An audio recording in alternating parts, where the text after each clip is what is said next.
just check. I think we might be live. Um, yeah, just a minute in case you're all seeing a black screen. I hope that everything is working fine. Oh no, I think we're live. Yeah. Okay. Sorry about that, everyone. Just checking everything. First stream and all that. Yeah. Hold on. Okay. Uh, yeah. I think we're live. Um, Hello, everyone. I hope the my audio is fine. I've put on some background music, Age of Wonders 4 soundtrack, so I hope everything is at the adequate levels and you can hear me fine. In case you hear some background noise, I apologize. I live somewhere where I have some um, noisy neighbors, basically, and it seems like someone started a party or something a little while ago. So, yeah, if you do hear any noise, hopefully the filters will take out any undue noise, but just in case anything bleeds through, yeah, just letting you know and apologizing in advance. So, um, this stream, I didn't have anything um, all that complex planned. I just want to go over Age of Wonders build from the start, basically the core concept all the way up to trying it out, testing it out. Show a little bit of what I do in my offline time, but online. So yeah, this shouldn't be a very complicated stream. Just going along in uh, going from something to from basic concept to implementation effectively. I'm just gonna wait a little bit for uh, maybe someone to join in. Wait a couple minutes. Just yeah. So in the meantime, I'm just gonna talk about the Age of Wonders 4 database. So in case you're not familiar, it's a website and it's a wonderful tool. I basically use it for every build I do, not just the ones I showcase in the channel, but also in my own time for everything because I'm not a big fan of just starting the game, just making a faction and making it up as I go. I like having a certain organization, and this website gives me all the tools I need to both make informed decisions and have everything organized. What you see here is the faction creator. I usually fill everything up, then just take a screenshot and have it saved for my own reference as I play. So yeah. Basically, in case you don't know this site, I highly recommend it. Good reference, very very informative, and they tend to keep up to date very quick. Uh, Usually no longer than a day, really, that they update information when a DLC drops. Very handy. So yeah, well, we're almost 5 minutes in. So, well, in the meantime, I'm just gonna talk a little more about how I end up making faction builds. So I know a few of my builds tend to go around the core concept, like a unit or a tome, and that isn't quite a random thing, and it's not also a min-maxing thing. It's a matter of mixing what works with what's fun, effectively. For instance, and I'll give you an example. The latest video I released, going over Giant Kings, I tried going and making a build for each giant king, and I started off, of course, with the fire giant king, and then we got to the storm one, which seems to be the most popular out of the four. Everyone really liked how the medieval, the feudal culture and the storm giant played along, and I agree, it's very strong. It was a very pleasant campaign.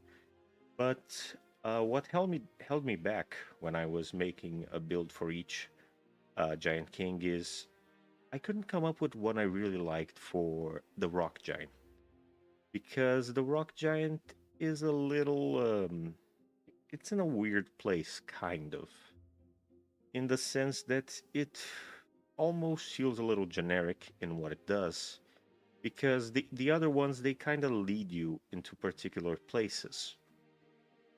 For instance, the storm giant very clearly favors you having rivers and plains and having that more standard play style and going with factions that benefit from it.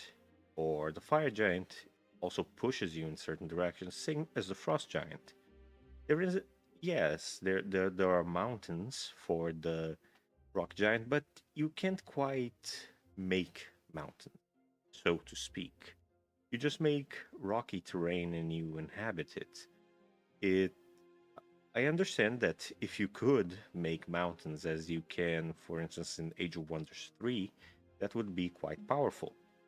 And the rock giant certainly would have an edge, but it might be a little imbalanced, and that's understandable. So, yeah, I was struggling with the idea, both thematically and mechanically, of what to do with a rock giant. So, it took a few iterations, even using this tool going from start to finish. Uh, I didn't quite hit the mark with the builds prior to the one I posted. And it took more than just thinking about a unit, because in the first conception, I was thinking of something to do with mountains and deserts and just making a primal Dune Serpent build with the rock giant and just have a very desert themed culture and all that. And it didn't quite feel like it panned out as much as I'd like to. Um, it was definitely, it sort of worked, but it didn't have soul to it, so to speak. Then eventually I ended up going with goblins because I was listening to some Clamavi de Profundis at the time. I'm not sure if you're familiar. Great channel. They do some pretty good Tolkien covers, and I was listening to their Goblin Town song, and yeah, I just figured why not goblins? And then I was talking with my good friend Bootman, which some of you might have seen from the few podcasts I have on the channel discussing Age of Wonders things. And he said that Tolkien orcs and goblins have a kind of Reaver feel. So I went all in on the idea of the rock giant king being a greenskin, even if it's not quite an orc or a goblin, but it's something uh, in that ballpark. It certainly looks the sort. And I tried to mix that brutality and savagery with the Reaver concept, and I just willy-nilly put up everything that I kind of liked. I wanted to have the dreadnought. I wanted to have a lot of technological things and some savage things, but it didn't quite click. Ultimately, I ended up chasing just the theme, and I ended up with a sort of headless army in the sense that it didn't have a core, it didn't have a direction. It only had neat things, but I started to underperform in mid to late game because I had no unit I specialized in. Yes, I had a lot of units to pick from, but none of them really did a spectacular job. So it was a very much a jack of all trades, master of none situation. And so I went back to the drawing board and that's when I went into it more mechanically, and I had to look at it through the lens of a more technical scope. And that's when I came into the concept, for instance, that I'll even try and be a little more visual with this. Yeah, I had a rock giant king. I had tried other classes other than defender because I thought rock giant king and defender, that feels a little bit on the nose. You know, that's very much expected. You know, everyone kind of will go for it because it aligns all too well. But I decided, okay, let's, since the build is not working, let's go back to basics and rock giant king and defender. Let's not try and make all that much of a fuss. And yeah, of course, I was going for goblinoid form, even though usually my builds don't particularly care for form units. I was chasing a theme here. So yeah, goblinoid, and I had recently noticed that strong does have the benefit of helping ranged units and melee units, so I want to help the front line because Reavers do have a good early game front line, but I also wanted something for the back line.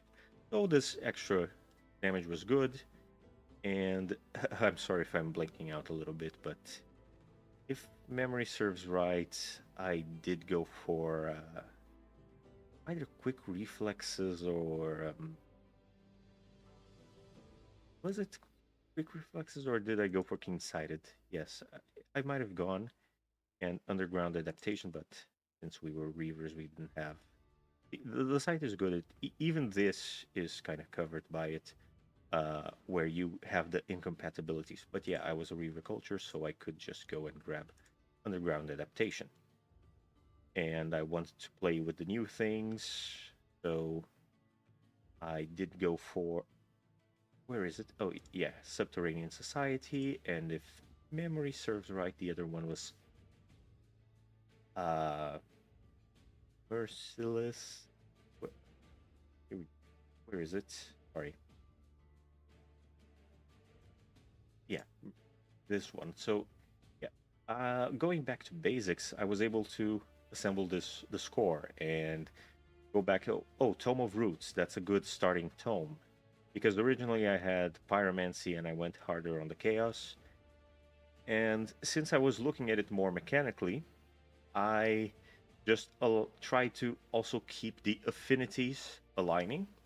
I wanted to, if possible, not stray into other affinities if I could keep to the core of these three of Materium, Chaos, and Nature. So, since I cleaned up and I was looking at the theme more mechanically and trying to challenge myself to stay with this, I could go a little more clear headed into it. Another thing I went for, then, since this was a good early game boost because both my front line and back line, even the ones I started with, would benefit from it. And then I went with evolution because, as let me just switch out to here so I can show you more clearly. Nature, Tome of Evolution, where are we? Here we are. The Draconic Vitality is a minor race transformation that you get really early on from a tier 1 tome, but if you look at it, it's a very powerful transformation that, as the game progresses, it keeps your units very healthy. It gives them quite a bit of extra HP to, uh, yeah, just endure a lot of fighting. And you know, since we're going raiders and you will be quite a bit in foreign territory, this felt like the right direction. So everything started clicking into place, so to speak. And so then it was a matter of progressing through this. For instance, I knew for a fact that I did want dungeon depths because we are going all in on being underground. So this is one of the new great tomes for being underground. So yeah, follow it up with that, and then keeping with the chaos, giving your enemies chance to miss was very good. Gave a little boost to the ranged units and all that. So by having a theme, but also looking at it mechanically, everything was starting to line up. Then, yeah, it just kept growing and growing. If memory serves right, the next one was transmute. I know for a fact I had three in this build. It was Dragon's Transmutation and oh yeah, Cycles, of course. Uh, so yeah, I managed to keep, for instance, all the way up to tier 3. I had uh, this locked down with everything still working under the same three affinities and being a little more tight knit. And I know some of you might have a problem. At least my friend Bootman sometimes has a problem with the tomes being uneven, since usually it's two for tier 1, two for tier 2, and two for tier 3, and so on. I don't have a problem with keeping to a lower tier for me, so long as the build aligns. And in this case, I did want a lot of what's in tier 3, and I didn't want much of what's in tier 4. I really just wanted Nature's Wrath, which would give me the last bit of affinity needed and had some interesting spells in it. And it was also a tome that I don't use as often, so having it in this build was kind of neat, giving a chance to something I don't usually play a lot with. And that let me get to the Goddess of Nature. So this everything aligned because thanks to evolution and dragons, I was turning all the goblins into dragons as far as the mechanics are concerned. And this does boost everything that is a dragon to have more damage and critical chance. And since I do go quite a bit into chaos, that allowed me to also focus on critical hits with the heroes. So it was just a cascade of things aligning because not only did I go back to the drawing board on the concept, I also managed to align both theming with good mechanical function. And sometimes that's a long process. That's a complicated process because it's, for instance, Storm Giants. The Storm Giant build, the Storm Riders. It was kind of easy, but at the same time, it was also an evolution of a build that I had way back when, where I had uh, a mounted build that took maximum advantage of flying and mobility. And it just so happened that the updates allowed for more interesting battle maps where flying has more of a tactical advantage, and also the fact that it already worked well before, and the new stuff just brought more to it. So yeah, that is more or less how I go into these.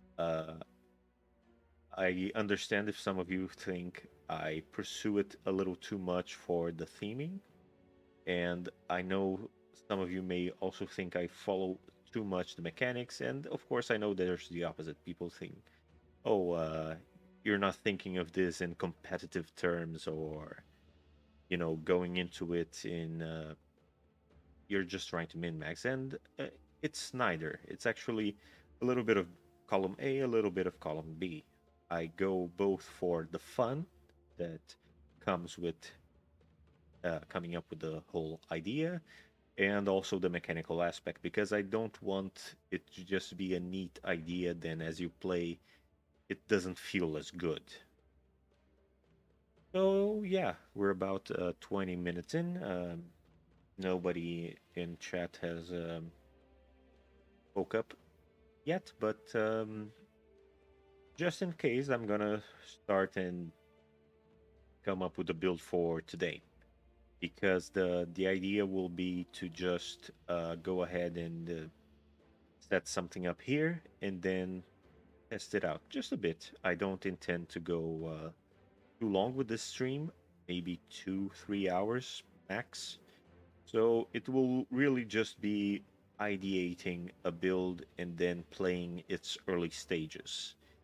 then if the build pans out, I might just as well go ahead and make a proper video for it. Going over it like I usually do. So, yeah. Okay, so um, since I don't think anybody, yeah, nobody yet, but I'm just gonna go ahead and go and think of what to build then.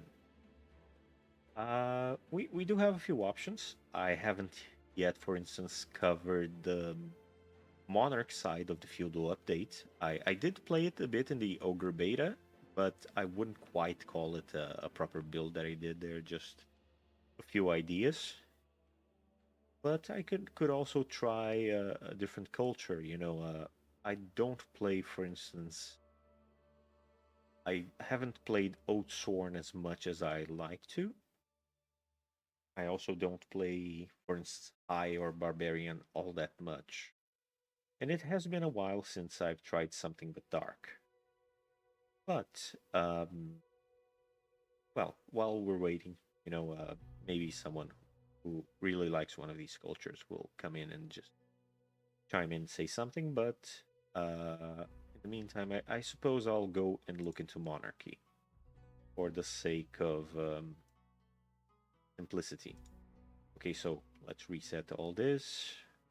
Um, so we're starting with the core being it's a feudal culture and it's a monarch. So what do we get from that culture? That's the important thing to look at. Since this will be the core, I need to figure out what else will I work into this because I need to know the pros and cons, the benefits of playing with a monarchy build. Um, for instance, the big positive which I noticed when testing it out is the monarch's army is free of upkeep. So you are incentivized to have your main army having the most expensive units you can field because usually you do get for instance tier 4 and tier 5 units which not only cost you gold and mana but also Imperium, and depending on how you're playing that can be a little spendy.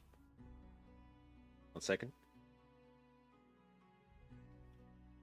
Had a bit of a dry throat after rambling so long. So anyway, uh, yeah, the Imperium cost of a full tier 4, tier 5 army can end up being a little too costly for your progression since you do keep using Imperium even into the later stages of a game. But with the Monarch, you can just have those units in the Monarch's army, and then it doesn't even matter because even its Imperium cost will be nullified effectively, so long as it is embedded in the army. So I think that's the biggest draw of the Monarch. But there are also other factors to consider. Uh, for instance, you do not get the Liege Guard from Aristocracy, which is very good. Aristocracy does have also its benefits. I really enjoyed making the Storm Giant build for it because the Liege Guard does get quite powerful. And let me even switch it up here again, so I can be a little more visual with it. What Monarch gets as a unique unit is the longbow. And as this half of the feudal culture of the feudal core, the archer can evolve into a longbow if you're playing a monarchy. Meanwhile, if you are in an aristocracy, instead what you do get is the defender, which upon reaching a certain legendary rank becomes the Liege Guard. So here we get a very tanky unit that is a very, very solid front line with a quite good skill because since they are more expendable than your usual hero and all that, you can just use the sword bond ability, and they basically take all the damage for the linked unit, uh, the linked hero.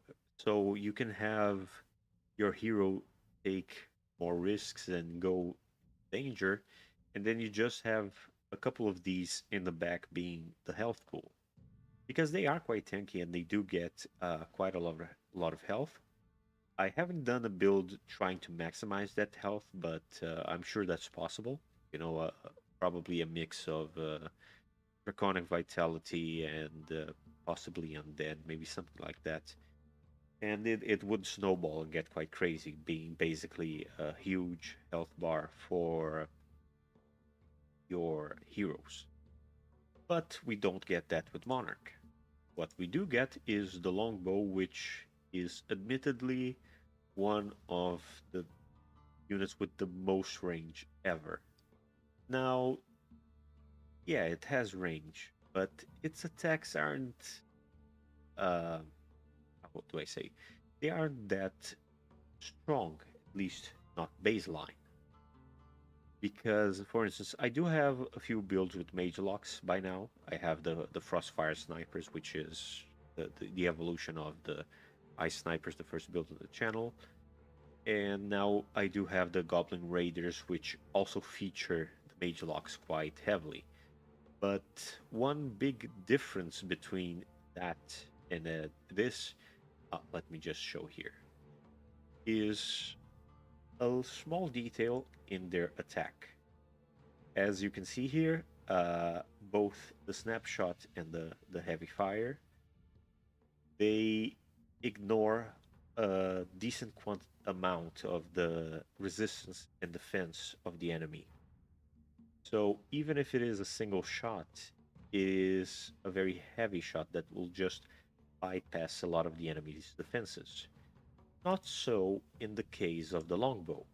You will have to deal with defense. Yes, of course, you will inflict a status of sundered defense, which will increase overall your damage, but this operates differently. It's a multiple shot kind of unit that has to rely on its ability to inflict the debuff to properly bypass. Meanwhile, here we're talking something inbuilt, it just ignores. It isn't a chance, it simply does.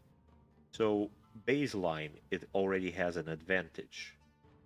So, building something around the longbow for me seems possible. I mean, you could exploit the fact that it is very heavily range uh, focused, but it would need something to assist it somehow. I don't think it will have quite as scary a damage output as a mage lock might have to have an army with a lot of these running around. And if you are going to make a monarch's army full of these, you will need to run supporting armies alongside because they do not have the power to just hold themselves off indefinitely. And very sadly, as you can see from the horseshoe icon here, the longbow does not have a horseshoe icon, unlike aristocracy, which does feature the liege guard does get it. So this does mean it can be a mounted unit. It just isn't, but it can become. And the longbow cannot in any way. Otherwise, you could, for instance, have the any beetle mount. I think the death beetle, which has the slip away, or even the raptor. And you could try and have a sort of skirmisher-esque army that can just fire and move away. But you don't get that with this. This will be a very stationary unit that will count on the enemy being far away and taking advantage of that. So if we were to make a build around the longbow, we would have to account for its nature. But we aren't just considering it for the longbow. We are, you know, I just thought, okay, the pros and cons of this unit, but we are looking at the other benefits of Monarch. So, say we will have a Monarch build focused on having the strongest possible main army. Then we have a lot of ways to get to that because, whoops, sorry, switch the soundtrack. Anyway, this, um, yeah, there's a handful of ways to look into this because,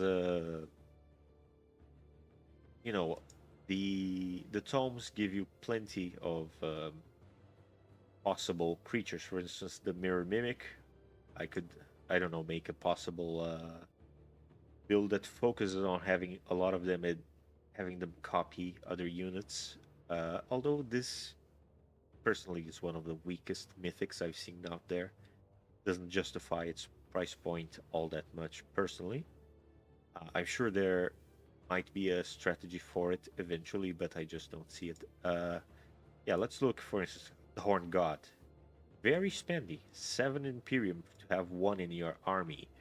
But with the Monarch, you could have up to 5 at no cost whatsoever. So think about that value. We're talking 300 mana that isn't accounted for and 35 Imperium that is not discounted from you.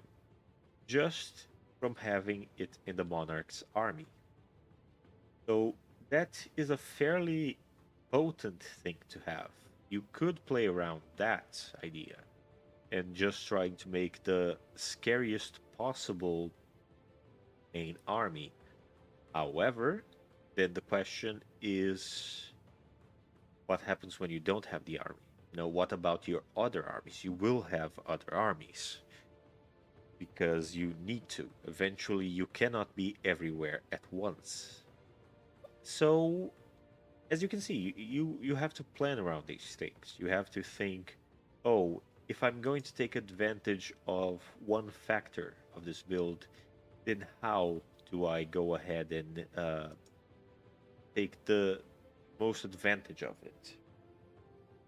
So, yeah, since we are going with Monarch, I do feel, at least idea-wise, that there's probably an easier idea to be found in trying to focus on how the Monarch can have a free main army and then trying to solve the problem of not having it available to fight the big fights all the time. For instance, I'm already thinking of the Tome of Teleportation, which would allow you to move your army about a little bit. So, yeah, I need to take that into account. All right, so let me just browse a few more affinities. For instance, let's see. Here we have the Reaper, very, very powerful, very good unit. You know, the chance to instantly um, kill an enemy unit. I do think an army full of Reapers would be quite scary. You know, corpse consumption, all that, and considering all the other buffs that would come with going undead focused, it could become very strong. But is this, you know, what I want? Is this. It certainly would provide, for instance, the momentum, because if you do have a Monarch's army running around with Reapers and the Monarch can kill and destroy the enemy units and turn them into undead, you would get the supporting armies. So wherever you go, say we go with teleportation, and yeah, in fact, let me move to teleportation really quick, just so I could show you what I'm talking about. Uh, yeah, you can recall your units to a city, which, you know, isn't quite as powerful as just going about anywhere, but I think it's the best option you have currently. As far as moving your units go, and the Chrono Gate is a good structure. So at least defensively, you would have a lot of freedom. Because even if we go Tome of the Archmage, the problem is that astral travel teleports your leader and your leader only. Not your leader's army, just the leader. And if we were to use this it would run counter to how the monarch has a free army. So I don't think, uh, our capstone being Tome of the Archmage would align all that well with being a monarch. It can, but for instance, the idea of teleporting anywhere just isn't feasible. It runs counter to the free cost of the units because then your leader just warps out and you're stuck with 5 units draining your economy out in the middle of nowhere, and your leader is wherever you want your leader to be. So, not really liking this option. This is the more solid option, even if it doesn't give quite as much freedom to your mobility. Because at least if one of your cities is beset by the enemy and your monarch is off elsewhere fighting a battle, you can at the very least call the army back. And of course, some economic bonuses and some healing and a high tier unit you can use. But yeah, this does give some interesting points to play around and test with. Um, but yeah, this is just one idea, just playing with the idea that the monarch's army will be powerful and that will be trying to have it present as much as possible. Another thing we can do, which is down here in the Chaos Affinity, which I don't. We'll have to see if we can just steer the build so that it works affinity wise, is the Tome of the Chaos Lord. Because here, what we do get is the better version of what Archmage offers us, which is Call Forth Avatar of Chaos, letting you summon your ruler into battle. And since all your units get for the Monarch, which is a great. It's not a game changing passive, but it is a free passive. And if you had the power to summon your leader into any battle, it would trigger uh, it passively. So yeah, it's just a free benefit. But yeah, I'm not sure if I mean this would be very nifty, but I wouldn't call it the end all be all of this build. It's just another avenue we can pursue. So let's go back to what we do know for certain so far. We do know we want to play Monarch, and it would be neat to have powerful units to stack in the Monarch's army. Whether we will make that army more mobile or not, we'll have to wait and see. Alright, so let's look for instance at order tomes. What would I have in the ordered side of things? I would have the Shrine of Smiting, which does give blind, for instance. This could be interesting if we went, say, in the direction of Living Shadows, and this would be very, very neat if we wanted to make the longbow more viable. Why do I say that? Because if we look right here at the Materium tomes and we look at the Tome of Shades, we do have Living Shadows and the Shadow Blades enchantment. However, oh, yeah, see, this is the problem. I was thinking of the longbows, but this enchantment does not apply to ranged units. So never mind, but if we did want to focus on other units, it would be interesting to have that Shrine of Smiting, because it applies quite easily the blinded status that Home of Shades benefits so much from.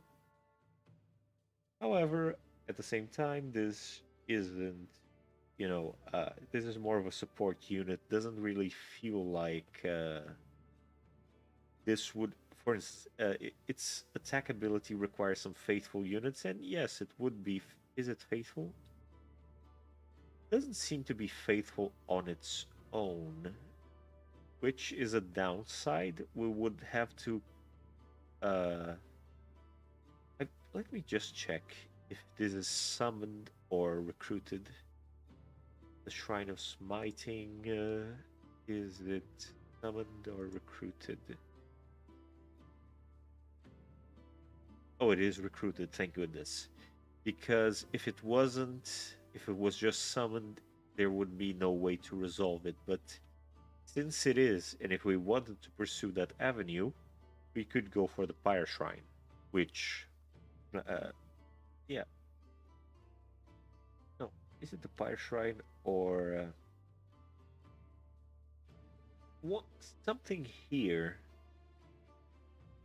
I don't recall exactly what. Uh, oh yeah, no, it is a Pyre Shrine. Sorry. Basically, the Pyre Shrine grants every unit produced in the city faithful. So if the shrine, the Shrine of Smiting can be produced in the city, it means it would get faithful. So we could eventually have an army of Shrines of Smiting with the monarch running around and boosting each other up. And since the ruler would probably be faithful, for each friendly faithful unit in battle up to 10, the attack would gain the benefits. So we're talking plus 12 spirit damage and plus 12 fire damage, so 24 total damage on top of that. And yeah, it would be. Oh, and it is breaching, which is very interesting. Oh, yeah, this is actually fairly possible with the right setup. You could have a very holy army kind of thing going on. And running with Faithful on the rest of your units would be very fun. Yeah. Especially since I do think a few of the tomes here in order, for instance, no, a Tome of Faith. Is it? Uh, Let me just check. Certainly, there's something here that would give. No, I do think it's Beacon. Yes, Faithful. I could give Faithful to the feudal unit that every culture gets, which is the militia. It is a tier 1 unit. Therefore, as a tier 1 unit, it would benefit from Tome of the Beacon giving Mighty Meek. So it would be cheaper to enchant it and run around with it. So as you can see, I was just shopping around for ideas, and I'm starting to get the core here, possibly. The idea of having this super religious order affinity kind of faction with the end all be all being the leader running around with an army full of shrines of smiting. So let's try and pursue that. I don't think, yeah, we're 40 minutes in. Nobody has chimed in yet, so I'm just gonna go with this for now. The Shrine of Smiting, however, well, most mythics, in fact, I don't think any mythic isn't a racial unit. So, yeah, I mean, any mythic is a racial unit. We don't have any of those, so it shouldn't matter what we have here. However, to give this faithful, we will have to go and grab the the Fire Templar because we will need the tome it's from. So, and this is a racial tier 4 unit, so it would be worth considering that our next very powerful unit would be a racial unit and the pole army unit at that. So what would we want in our supposed faction? We wouldn't need king-sighted, strong maybe, but not underground adaptation. Well, is the Pyre Templar a mounted unit? No, it isn't, so we're not even considering these. However, we could go for athletics if we did want them to be quite mobile. However, then I would check back on this. the Shrine of Smiting and check its movement, it's 32, and I don't think it would be affected by any of this. So it would have reduced movement either way. So athletics isn't as attractive. So what can we give our Templars? Well, for instance, Inner Fire. Does it give burning? No, it doesn't. These inner traits don't really afflict the status with the exception of poisonous. Where is it? There's one here somewhere. Poisonous here. Yeah. They have a chance of being poisoned, which unlike these inner variants, yeah, it is an actual status you can inflict passively. But it doesn't really align with us. If there was something that could inflict burning, it would be very good since we seem to be going in the direction of cleansing flames. However, giving any of these inner traits is very good because not only is our capstone whole arm unit going to be the Fire Templar. Let me just sorry, went into the wrong one. Not only they will benefit from it because when they are struck, they will afflict the enemy with inner fire. Our very basic, easily fielded militia unit will also benefit from it. So I would go for inner fire as one. And what else can we use? Well, there are as cost 3 uh, traits. There's nothing for us unless we wanted the hideous stench, which a little weird thematically. But if you wanted to min max, you would be reducing resistance for the enemy.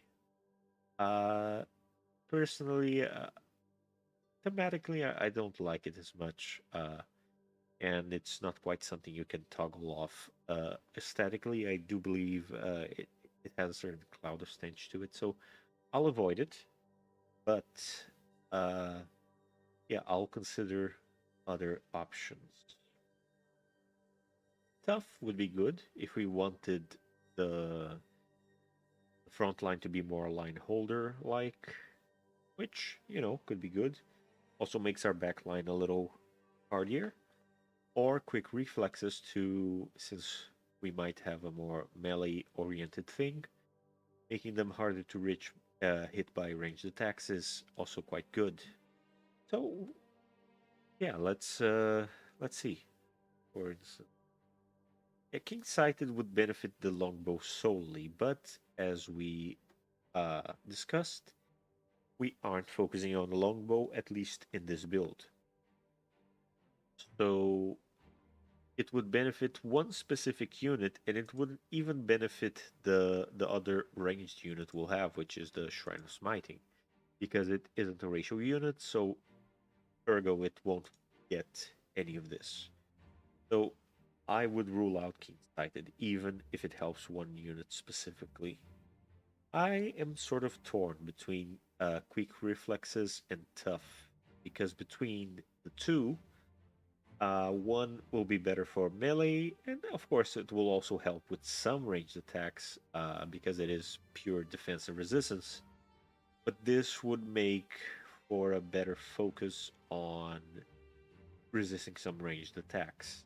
However, if the enemy hits, this is completely nullified versus this, which is always active.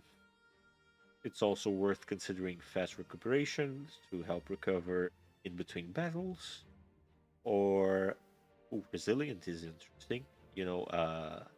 More status resistance and less time being negatively affected by status effects. That's also pretty good. Light-footed is amazing. I know sometimes it doesn't matter all that much, but being able to move through, especially with a melee army, and move through your own front line, that's very handy. So I am a little bit split on how exactly where to go. But I don't want to spend a lot of time thinking about it. So, ferocious. Well, we are going with inner fire, so I am expecting to get hit to get a benefit out of this. So ferocious would be interesting, yeah, because they strike at our peasantry, the peasant militia, or the fire templar, and they get quite a hit back. That would be interesting. A possibility here is adaptable. Oh, hardy would be good. More HP for them.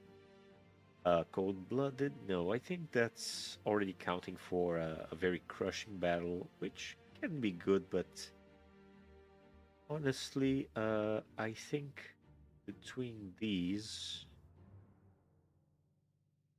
yeah, because the unit that will benefit the most since we are playing Monarch will be the archers, which would become longbows, but they aren't the focus. I think hardier frontline, yeah, this will benefit our Pirate Templars and our militia. So yeah, this will be the setup for us race-wise. And now let's see. Culture and society. We do know for a fact we want monarchy. Now the question is, what kind of monarchy? If we are going order, we do have a few options. We also are going potentially into astral, because teleportation would be very nifty to have.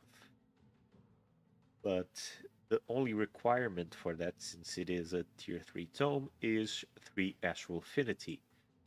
So, yeah, I don't think we'll need to push quite as hard here into uh, society traits just to make sure we get those.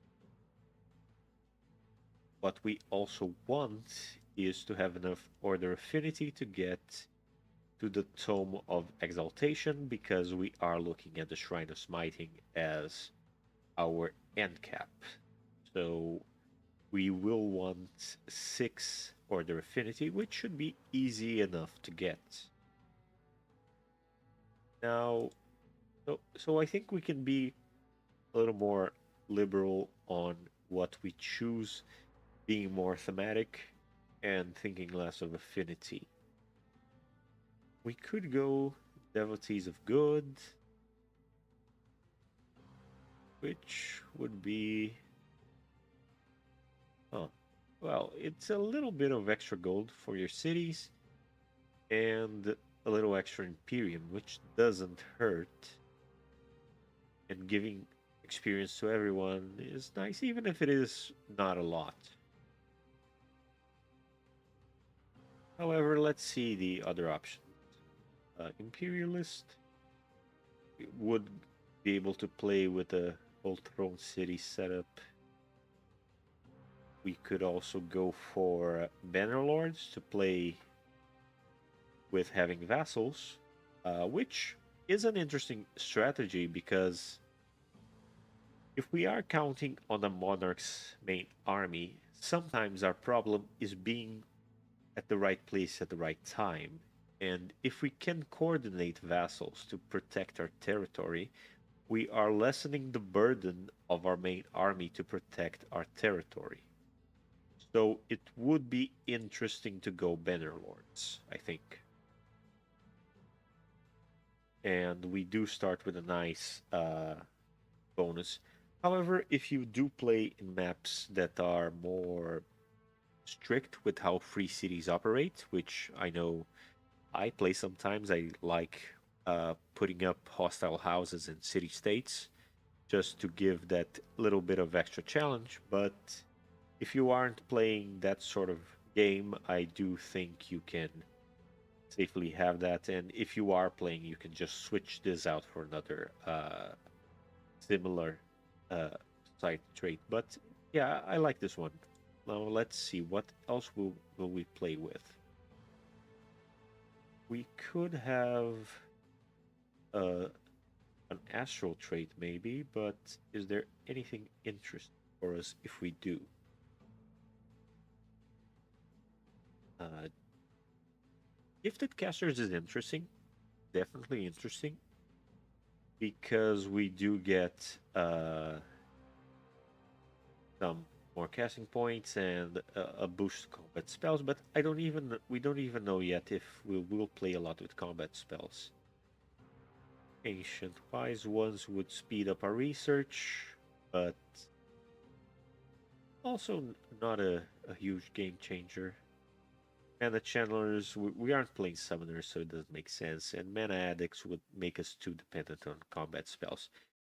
And since we are playing with Vassals, Hermit Kingdom would just be really brutal, so I don't think so.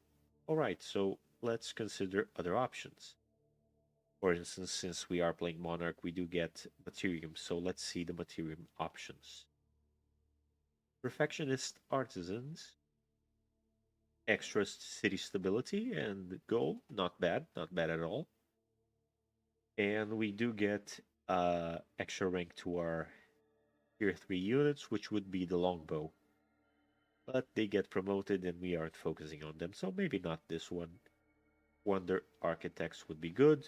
It would let us start with a nearby wonder, which is sort of a grab bag of possibilities. I don't know. Maybe good, maybe not. Uh, it's worth considering. Oh, runesmiths. Runesmiths is worth considering for the following reason. We are going with faithful, which will reduce the cost of our units to some extent, and then going runesmiths, we go further by reducing the cost of enchantment upkeep. So we could have relatively cheap armies alongside the monarch. So, for instance, summon militia, you do want to kind of spam it a little bit in the new feudal rework, but as soon as you start stacking enchantments on them, it gets tricky. So this is a good starting point if you want to reduce the general cost. And we do start with an extra shield unit or pole army unit, so good for a little early game boost. Yeah, I think with what we have right now, this is a good start. We have the idea for how the race will be and how the society will be. Now we have to think of the leader. Now, just give me 1 second.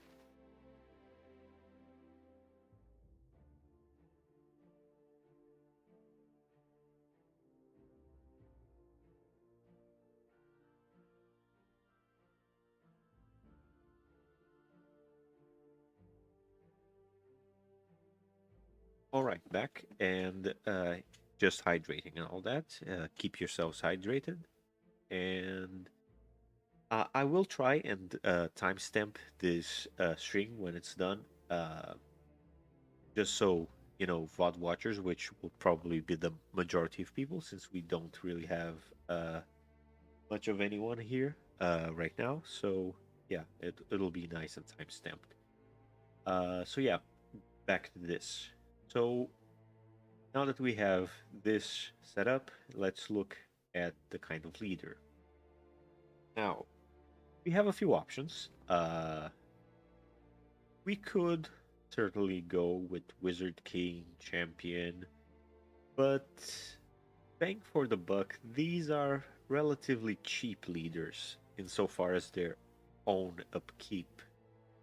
I can see the benefit of a champion, uh, especially giving extra turn actions to the units in the army if you have very powerful ones as the monarch.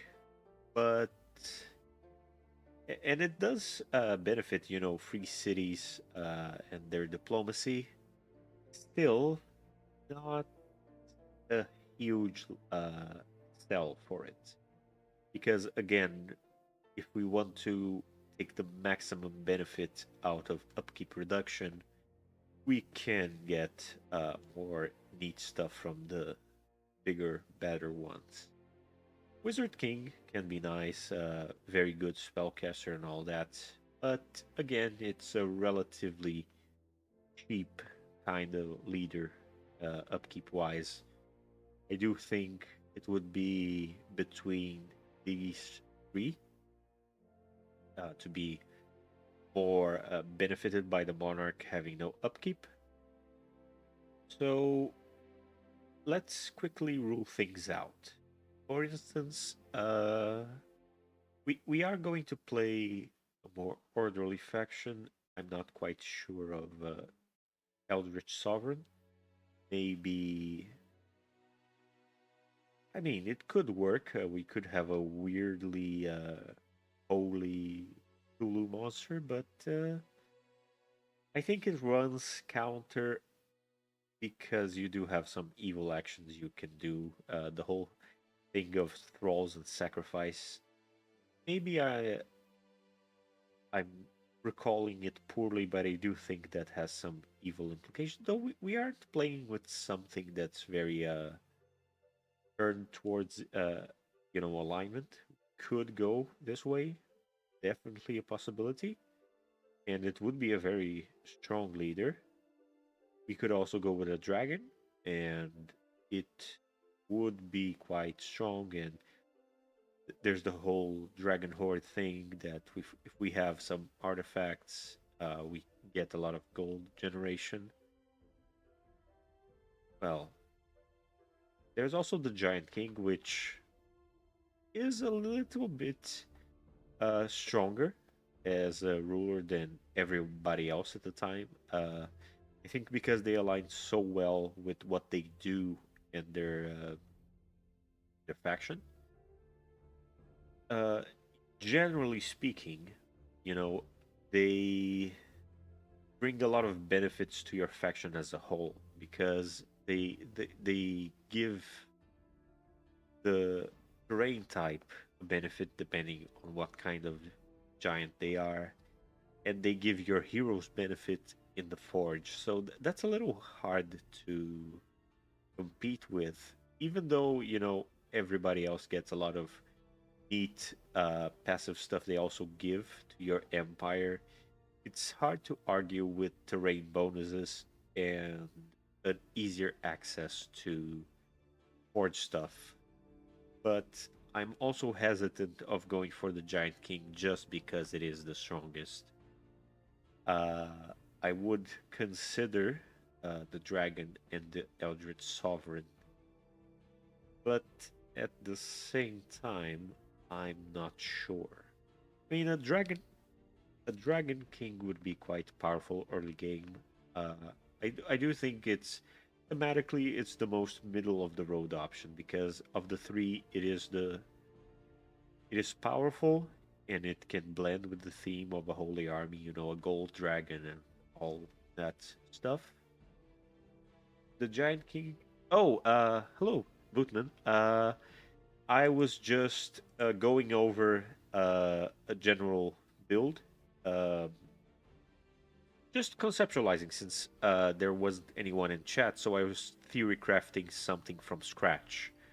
The core is a monarchy build. We are effectively trying to make the most out of being a monarch. So the idea was, to sum it up, to go and try and take advantage of the high tier units that cost a lot of Imperium and mana upkeep and putting them in the army. And the one I went with was the Shrine of Smiting. So the idea will be the end game will be the ruler running around with five of these, and then trying to make the army as everyone being faithful because this blast that they have gets a benefit from each faithful unit in battle. And thankfully, since the Shrine of Smiting is recruitable, not summonable, you can give with Cleansing Flame faithful to itself. So an army full of Shrines of Smiting being faithful and the leader being faithful, you would get a lot of passive benefit and boost each other and be a very uh, strong army. And we're also taking into account, since we require Cleansing Flames for this to work, we're going for the Pyre Templar, and since it is a polearm unit and it is quite strong, we're focusing our racials around benefiting polearm unit. So inner fire, ferocious, and hardy. So it can be a good line holder, which also synergizes with the fact that feudal does get the militia. So this is more or less where we're at conceptually, and I was thinking of ways to make the monarch's army available. For instance, through teleporting, since it is a main army, we can't have it everywhere. So, trying to think of ways to make it, yeah, to make it available as often as possible. But to mitigate the fact that we won't have the main army everywhere at once, we're going with banner lords so as to be able to have more work with city states and all that and be able to coordinate with them. Are Celestials faithful automatically or no?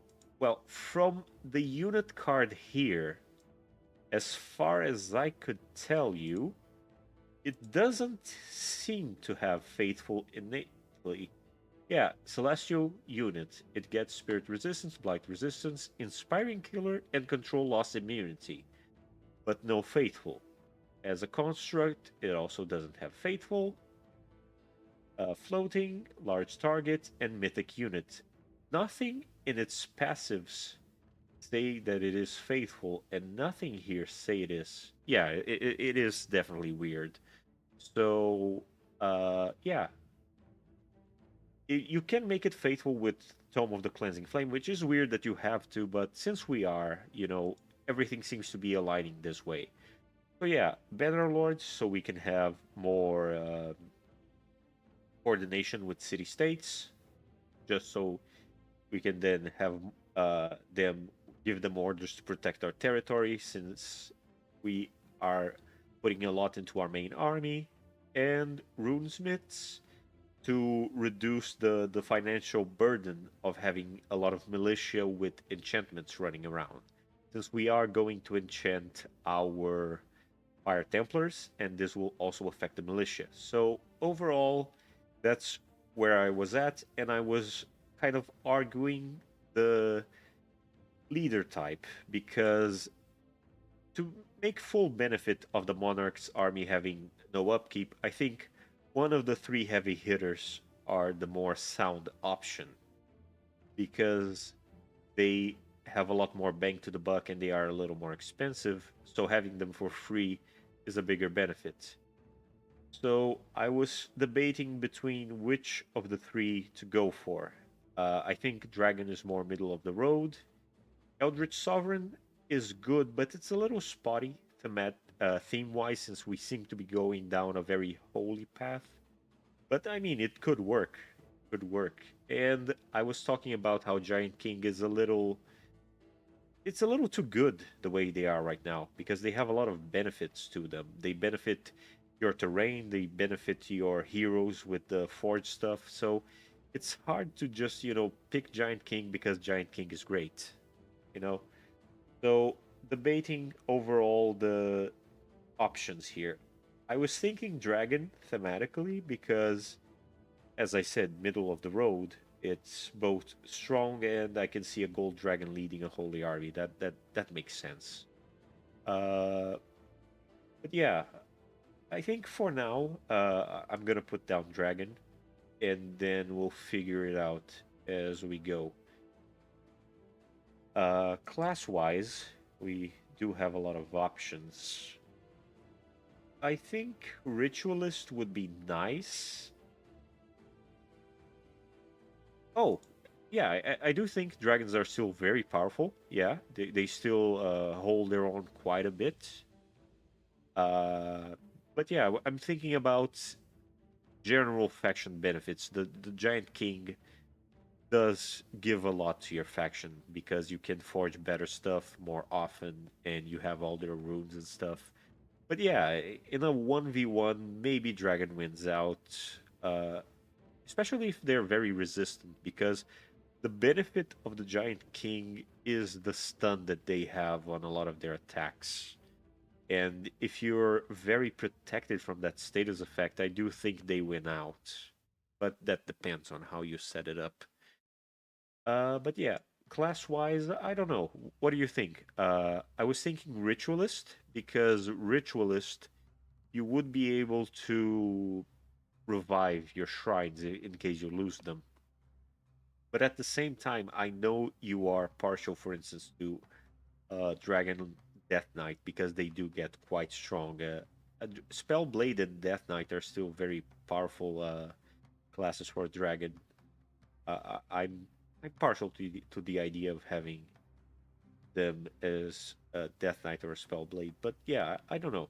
Uh, just thinking a little bit of the options because really, I don't think there's a wrong decision. It's just,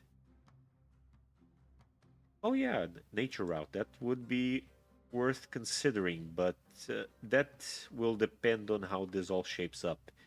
As it stands, affinity-wise, we will want quite a bit of affinity to make it to order tier 4 because we do need the shrines of smiting, and we do want a little bit of astral, if only to get the tome of teleportation in case we still want to pursue that to move around the main army a little more. But at the same time, I do know that culture wise you do get a few spells which also let you teleport around, though usually just to the main city. This would allow us to go anywhere in the empire, so maybe, yeah, could still go down nature route, and I think order and nature is a very strong combo for sure because we are looking at a lot of growth, and yeah, we could maybe put fertility in there, and although we would make a nature dragon, yeah, possible, then just work in astral somewhere. The first tome, however, uh, I do know we want beacon for sure, because we want faithful on our militia, and that's the way to get it with Mighty Meek. So we could start with a few options here. A Tome of Faith would be nice. Very standard, but good way to get a lot of order early on, and Army Heal is kind of good. But at the same time, it doesn't really give a lot of benefit to pole arms. So we could also look at Discipline, possibly, potentially, just for the extra healing. Together, I know they could be strong, but yeah, again, not going too much into nature and not at all into astral. So that's something to consider. Let's see. We do have Tome of Zeal. Could be interesting. Could be interesting. Not, I think, not the worst idea tome wise. Let me just double check what the early tomes get. Because Zeal, we would have extra spirit damage for everyone. So yeah, I think Zeal might be the better one of the two. Even though this one does give a little more healing, we would get more combat benefits from this. The Zealot isn't a bad idea, and being able to get a little more production in the cities, not bad. Having the ability to condemn the enemy, yeah. I mean, yeah, I think there's it wins out by a hair, I think, as an initial tome. So, Tome of Faith, no, Tome of Zeal is what we want. Tome of Zeal, where is it? Here we are. So we start with Tome of Zeal, and let's see what else. We do want. When you said nature, what did you exactly have in mind for the nature route?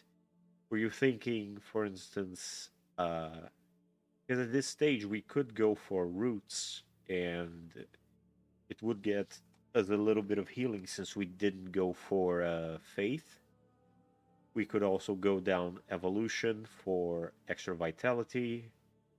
Could go beast, but I don't think that would align with anything else. And otherwise, we could go. Oh, the nature dragon stuff specifically. Yeah. Oh, yeah. Yeah. I suppose we could. Oh, then it isn't really necessary to just go down any specific tome part for that. Yeah. Let's. Yeah. I'll check that.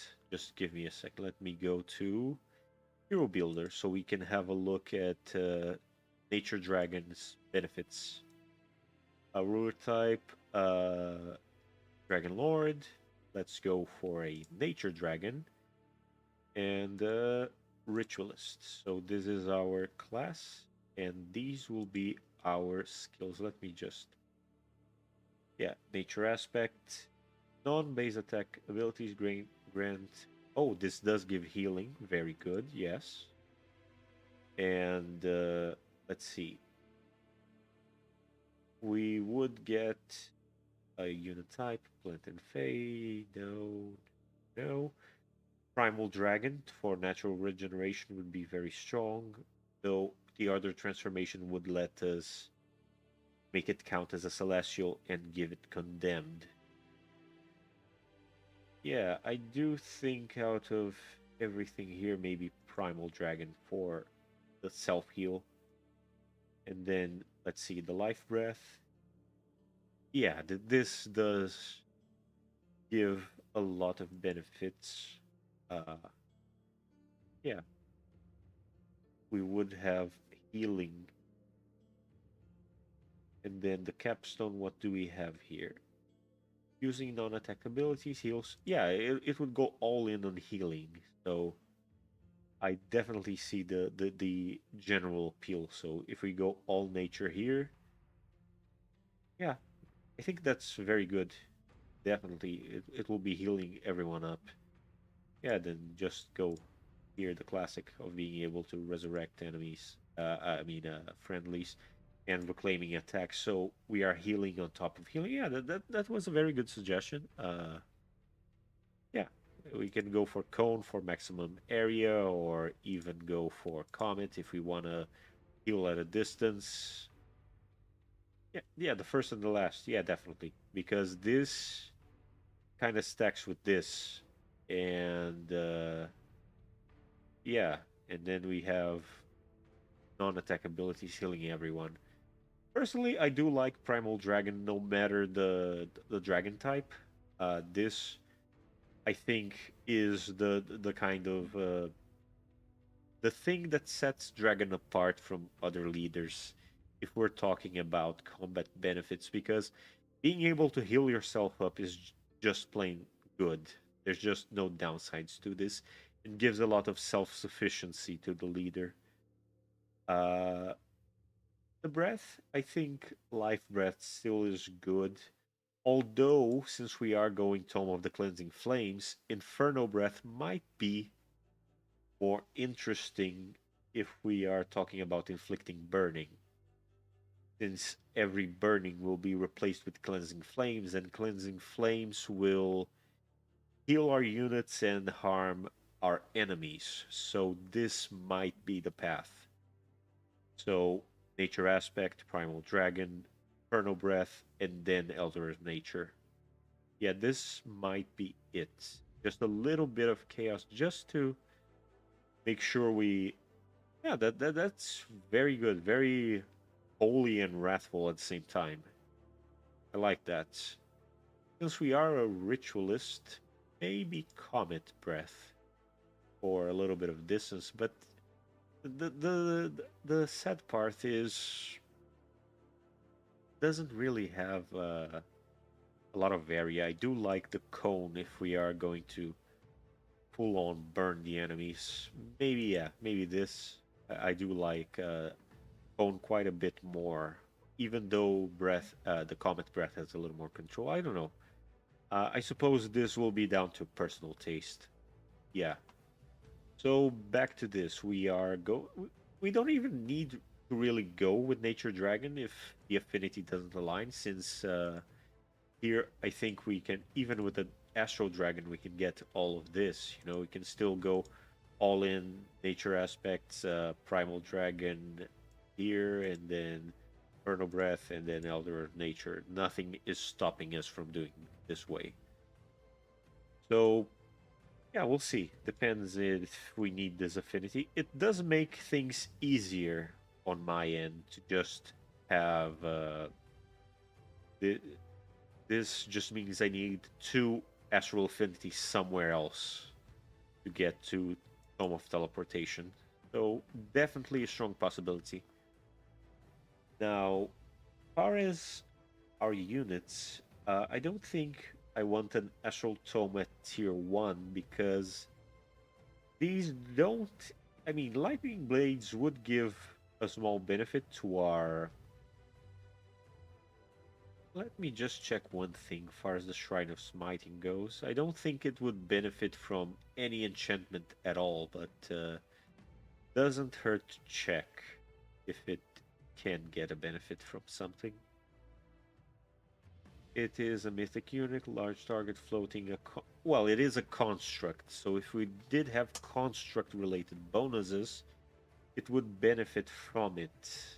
But I don't think this is the general direction the build would go either way. So, well, it's something to consider, but other than that, I don't really see a particular direction to, give benefits to this. So it wouldn't hurt if we wanted to go evocation. It's just that the only real benefit we would get is lightning blades out of this. And I suppose channeling tower, which a little bit of mana would go a long way. Yeah, 10 mana and extra mana per adjacent conduit. Not so bad, but I do think if we're talking about feudal, we'll have a lot of farms. And the tome that does get more bang for the buck out of farms is where is it? Tome of where is it? Tome of Discipline. Because the monastery gives but it doesn't give mana, it gives draft. Which structure am I thinking of that gives mana for adjacent farms? Is it nature actually? Oh, it is actually the herbalist I was thinking of. It would give a lot of food, and it does give a benefit for all our units and the healing, so maybe dipping a little bit into nature wouldn't hurt. Yeah. So, what we don't get in healing from our Order Tome, we get through Tome of Roots. And we get a little mana boost, and a boost to both ranged and melee units. I think this is a very solid option. Now, I know for a fact that we need Beacon here for Mighty Meek. So we already have all the order we need for the Shrine of Smiting at tier 4. So from now on, we don't need any more order in this build. We can just go with anything that feels right. So I do want at some point to get guided projectiles would be worthwhile, because even if we're not focusing on them, it would help our longbows.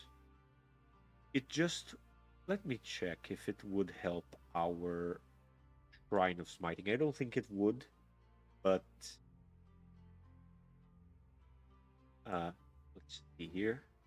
No, it wouldn't at all. It is a mythic unit, but giving marked and sundered resistance is a good combat spell, so still worth considering. I do think scrying for this one, yeah. So we have tier 2 sorted out. We do want teleportation as soon as we get here. And now we can just sort of see. Oh yes, we actually need cleansing flame because we do want faithful on everyone. So yeah, that's actually shaping up quite nicely. Then we get to exaltation.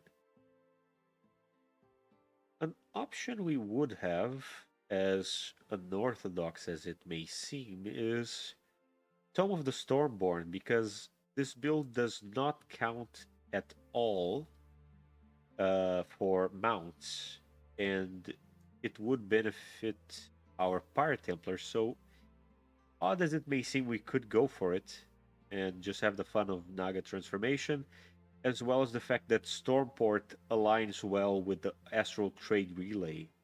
So, not only do we get a lot of discount from our units being all faithful, and we get a discount from our society trait, we also get an economy boost from these city structures. So yeah, I do think we're getting somewhere with this. Then we cap it off with God Emperor. So yeah, I think this is more or less ready for like a 1.0 test run.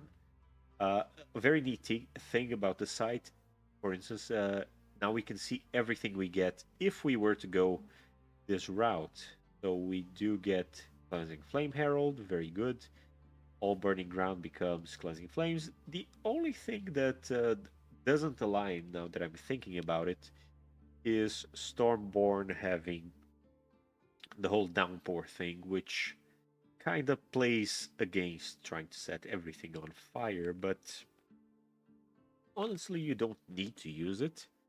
And what we were looking into for this is actually uh, we're looking at the benefit of the Stormport. We're looking at possibly having coastal cities, since this does benefit that. And we are looking into giving everyone here a Naga transformation, which since we would have. Oh, this is actually interesting for our longbows because it does give them slip away, which would be very, very neat. And we would have everyone else with that benefit. So yeah, this is actually not a bad uh, tome to go down with because it does give some potential benefits. And even if our longbows won't get a lot of enchantments, they will get poison arrows, they will get guided projectiles, and will they get. No, they don't get anything here that sets burn, which is a thing that I think hurts it a little bit. We don't get any kind of burning to our ranged units, but I don't think there's. Even if we did get the Tome of. Let me check. The Chaos Tome. Pyromancy, does it give a chance to. Oh, it does. It does give a chance to set it on. Give them burning, but I don't think that's worth ditching one of these tomes for. I mean, let me just check one thing. The Ritual Pyre does give mana upkeep, so it is an option. But then let me just check here if we would have enough affinity. I don't think we would have if we did that. But doesn't hurt to check. So let's say we went Pyromancy and then it was Scrying and Beacon. Then we had Teleportation and Cleansing Flames. Do we have enough for Stormborn? We don't. Let's see, how short are we? We are short 1 Astral Affinity. Can we get it elsewhere? We could if we dropped Runesmith, which isn't exactly like a key feature. We don't want Hermit Kingdom because that runs opposite of what we're doing, but we could go with, say, yeah, Ancient Wise Ones. Speeds up our research a little bit. Not a terrible society trait, just not very impactful, but it does give us enough to qualify for Stormborn. And then we would have our ranged units inflicting burning. We would get benefits to their range. We would give benefits to their mobility. And we still have a strong front line, which will be dealing even more fire damage. So, yeah, I do think this works conceptually. The only thing that really runs counter is the downpour. But other than that, I do think we have a build here. Uh, yeah, worth looking into. Just give me a moment.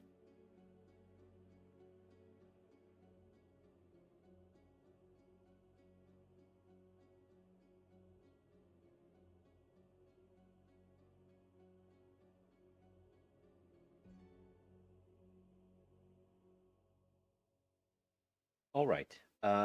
Okay, so yeah, this is basically draft one of the faction build. I do think there's some thematic connection between the Gold Dragon and the race being a little more reptilian with Naga. Might be interesting to make them elf or even draconian. I don't know, something like that. And here we can see all the enchantments we get. We get, yeah, again, guided projectiles, fiery arrows. We would have.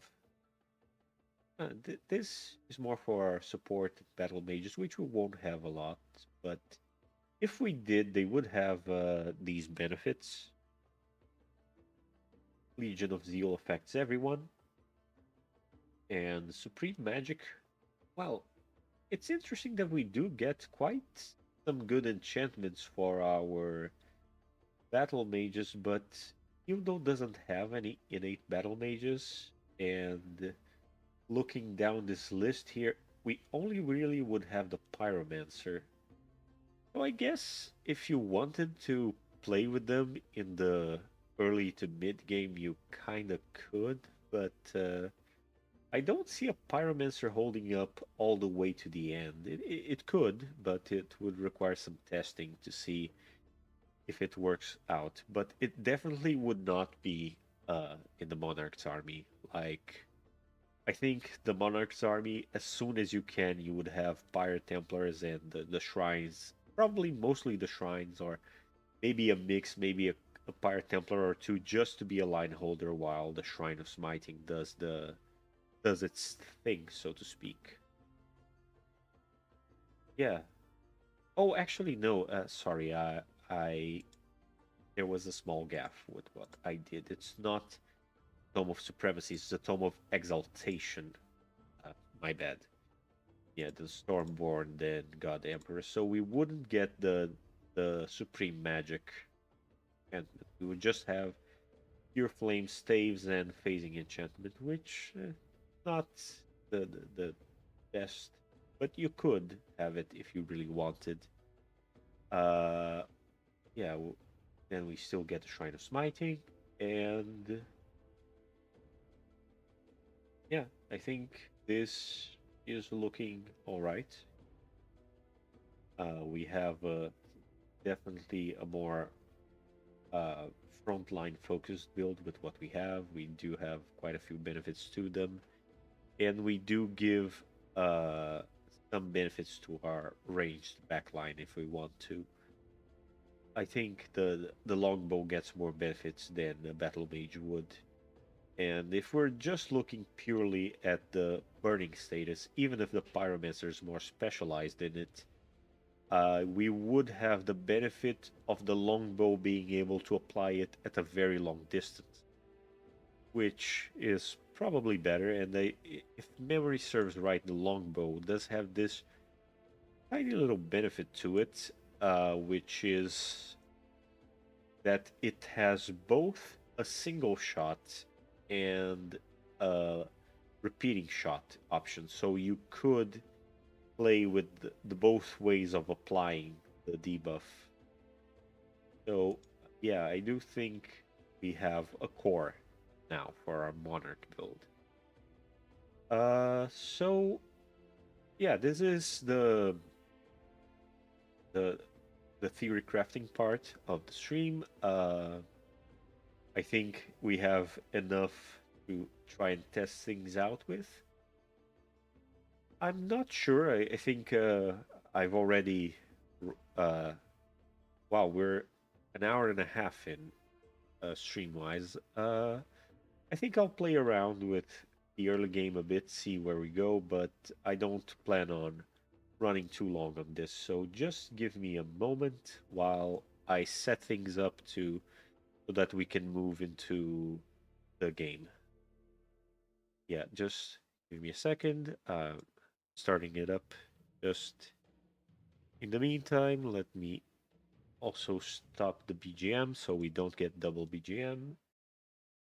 And let's switch things up to the game. All right. Just give me a moment to set everything up. Uh,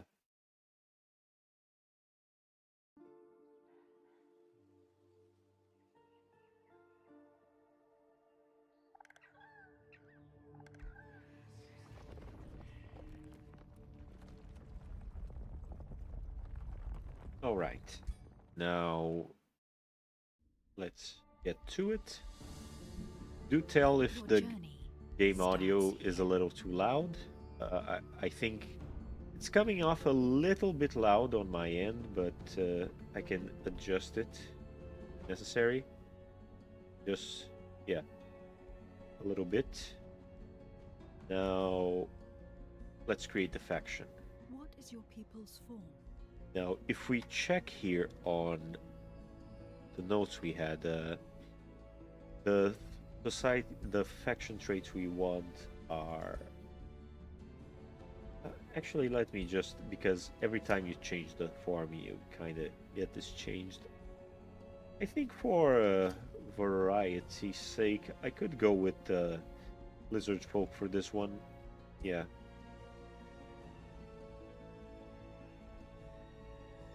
Okay. Oh, it's maybe a smidge loud. Let me just. Sorry, the volume button is a little bit finicky. There we go. Let's put at half volume. That's probably good. So yeah, let's get to Cold Blooded. No, what we want from here are Inner Fire, Ferocious, and ultimately we want Hardy. So yeah, this is a What is their origin culture? feudal monarchy, so it's already set up. What defines their society? Now we're going for Manor Lords and Ancient Wise One. Choose your first tone. Our first tone will not be Faith. Oh, wait. Oh, oops, misclicked. Not Faith, but Zeal. Here we go. What is your ruler's origin? Now we're going for a Dragon Lord. Reveal yourself. Well, I'm gonna try to be as quick as possible here. Try not to run too long on it. But for this, since we are going with a dragon and all the holy thing, I kind of want a very classic gold dragon feel. Maybe some blue because I'm gonna put a lot of gold into the color scheme. So I think a little bit of blue would keep it from being too monochromatic. Oh, I do like this one, but this feels a little bit wild. This one's good. This does give it a little bit of a certain contrast, but I think it's a little too faded. Yeah, I think I like this one better. Contrast-wise, let's go with this since we are going with the Naga transformation. Give it a little bit of a water feel, I suppose. Tail type. Both these ones feel quite reptilian. This one's a little bit too wrinkly for my taste. And maybe this one's a little more like fish scales, I suppose. Now let's make it not so much of a poodle. It had too short a leg. Uh, Posture-wise, yeah, maybe I go too much for this one, but this feels more regal and noble. Horns. So let's see. Horns. No, I think this goes a little too watery, unless it looks right with a different head, maybe. No, no, no. Bird doesn't make a lot of sense.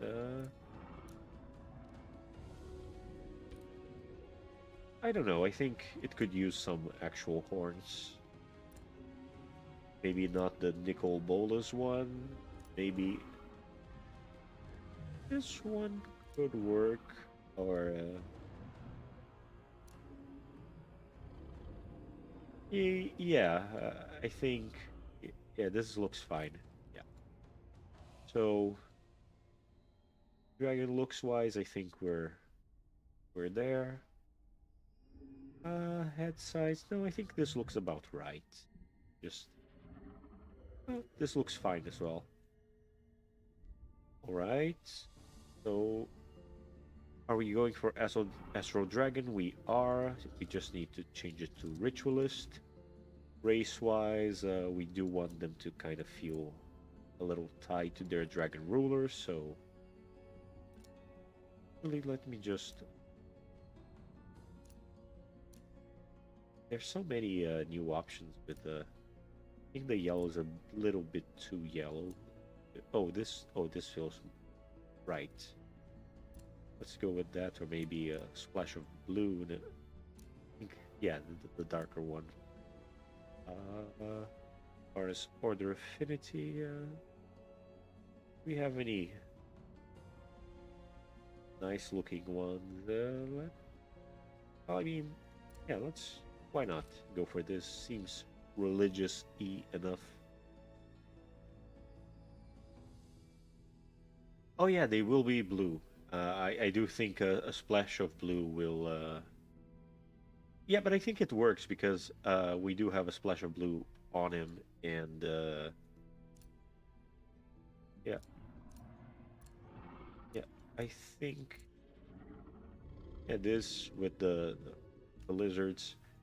Now the question is, do I make them kobolds? Sorry, I don't know quite how to spell them.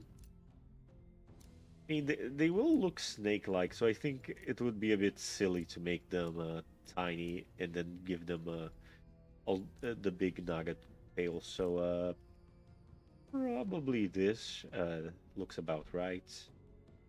Uh, Mount doesn't really matter because they'll lose them anyway. So maybe give them a little bit of blue splash already, since there will be an effect. But uh, this is the only blue one. Huh. Or maybe yeah, something that accentuates the gold that's already there. Could be nice as well. Uh, Actually, yeah, I think I like these on them. The head, I mean, we could set just one type. I don't know. Yeah, why not this one? And then, yeah, I think. Oh, let me just make sure their armor color is a nice shade of gold. I think this shade is good. Uh, yeah, then we have our faction. Now, Your journey I'll be very begins. quick with the faction name thingy. I usually just flip around the randomizer until I find something I like. Uh, Geez, some of these names are quite. Oh, yeah, why not Magnus? Yeah, let's keep that. And Shedding Nobles, no. Ancient Kings. What are we playing? Lizardmen. Verdant is a fine name. Let's just noble reptiles. Yeah, let's ancient lizardmen. uh, I did like. Let's just yeah, ancient reptiles. That's fine enough for me. Now ruler ambition. We will be uh having our dragon be a duelist kind of, but the duelist, the no, not challenger. Let's see, duelist. What it would make it hit harder, which is interesting. Uh, because for instance, Lawbringer gives a unit upkeep benefit, but we are getting it for free since this is the monarch. So maybe duelist. Yeah, duelist is good. Uh, Personality doesn't really matter on this. So yeah, and try and go around and fight. So yeah, we have our Starts here. faction. So I'll be very Choose your destination. brief. Just go for a custom realm. Let's just. I like testing with a larger map and a longer kind of game. And even for stream, I think I'll stick with that because I don't have the intent on finishing this playthrough. Just showcasing a little bit, playing a little bit, since we spent so long building up this faction idea to at least see a part of it come alive. And then I'll give you all a proper after testing video, covering this faction. If this faction, as I play offline, gives enough of a synergy and it feels as nice as the other ones I present. But I have a good feeling about this one, at least based on the theory. I think we got a good faction going on. Uh, so now let's just see realm traits. We do want continents, since to some extent water does benefit us, so I won't mess with that. That's pretty default. Climate. Uh, why not tropical, just for the sake of it? We don't have any particular favorite climate. So yeah, tropical's nice, and we'll get a little bit of the oath-sworn creatures and all that.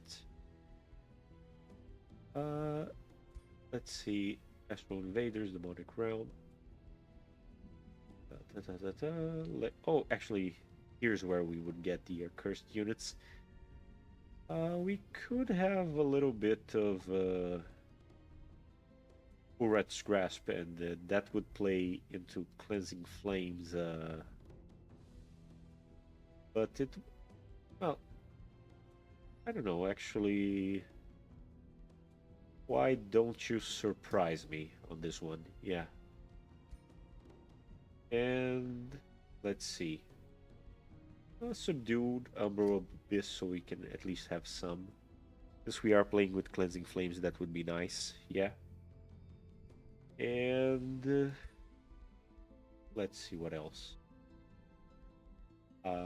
Well, one thing I always pick, because I do like the extra challenge they bring, is regenerating infestations.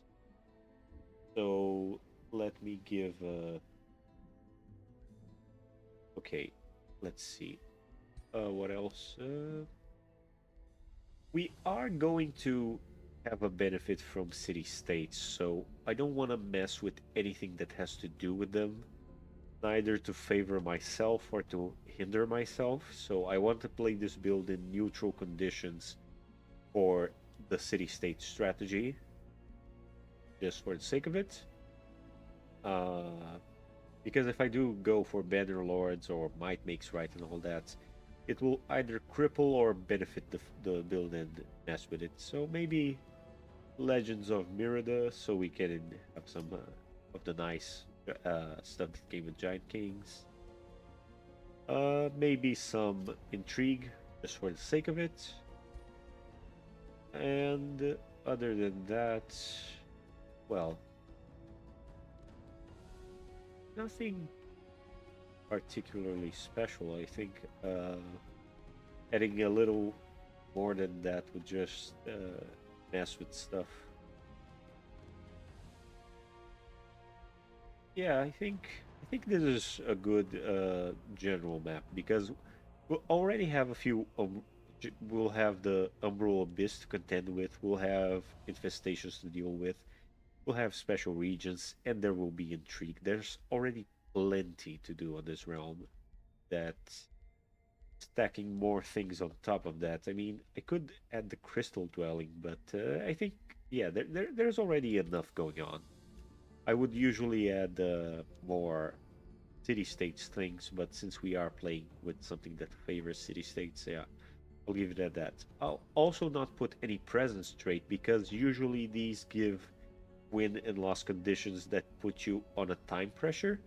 And since I want to test this build, I don't want anything that might stifle that. So I also disable expansion and magic victory and put only allied victory because I want this to go on as long as necessary for the sake of playing around and testing the build. I'll also have research speed be faster for the sake of being able to explore it a little faster and get it done with.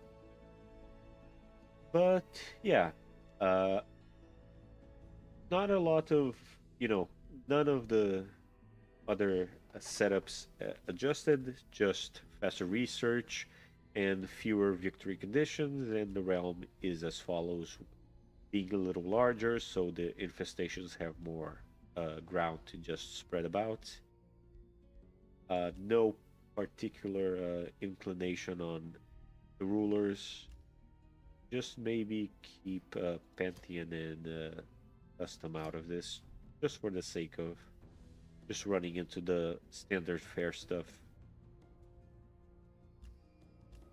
And yeah, I think we're set up. Let's just no need to save it. Now let's just start with our dragon. And here we go.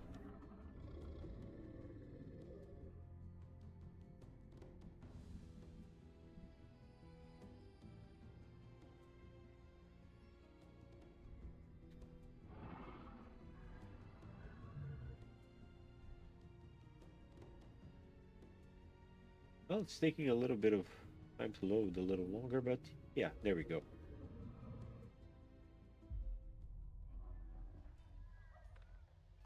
Let's see. Where did we start? We already started it. Okay. Summon Zealot, call Militia, Monarch 3. Very good. Uh, let's see. Map-wise, where are we? We are on the upper corner of the map. We already have sight of this one. We can give them our Whispering Stone right from turn 1. Very good. Now what are we dealing with here? What are you guarding? Oh, Imperium. That's a nice early benefit. But food would be better.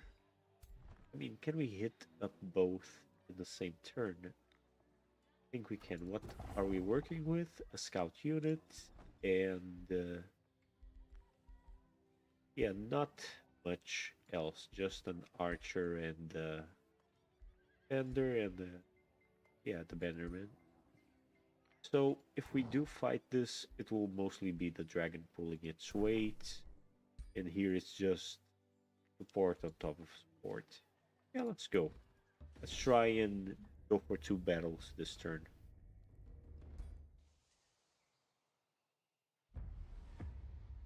By the way, I do have to manual fight these because the auto resolve early on can be very crippling if you don't manually fight these battles. So in general, I like to manual fight, so sorry if these battles are a little less thrilling to watch, but the alternative really is to, take unnecessary damage. Let's see. I do like to see how far they can get. Uh, oh, they can go right for my archer, and I do not want that. Let's get a free hit in with the breath. Yeah, there we go. And then from here, can they...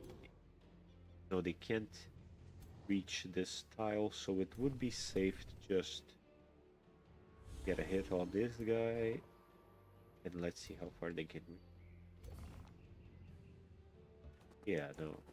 Let's have this. They'll probably gang up on the dragon, yeah. As expected. But at least we do have a healer with us, so not the end of the world. Here we go now. Scout won't do much, but it's still free damage. There we go. This one is almost out of the picture. We could attack this guy, but I think at this point, since we do have things that incentivize retaliation, might be best to have this, and then just finish this off, and then hope that they'll strike the defender, but it will probably hit the dragon. Oh no, it went for the defender. Oh, oh, that's good for us. Oh, I do think, yeah, that's fewer shots, but more damage overall.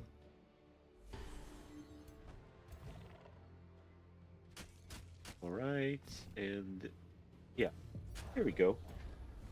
Just got our leader a little bit banged up and tiny sliver of damage, but we are dealing with like 2 support units as our second fight. I think this really isn't a problem. So let's just go for it.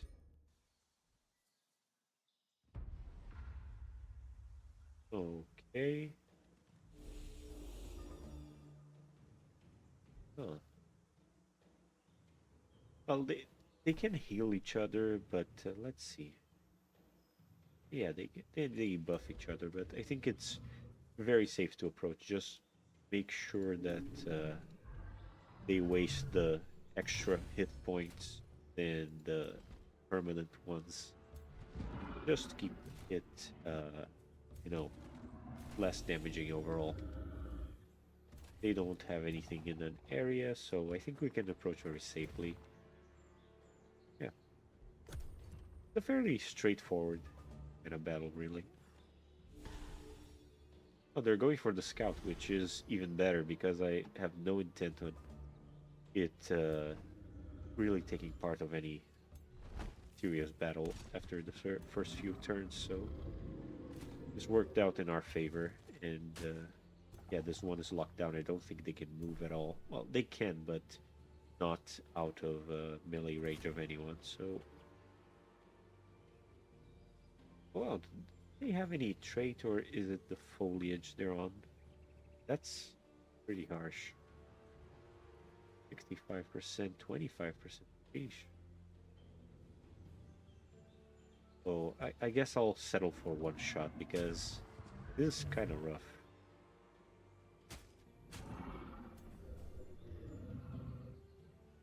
Well, I have no other options, so at least try. Okay.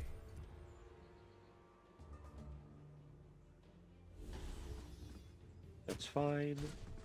They tried to move for little to no effect. Yeah, let's just go for it. I'm actually surprised to see a scout doing this well, considering they do basically nothing, and they are meant to be more of a, well, scout. They're contributing quite a bit, actually. So, Now let's just finish with this and then just have...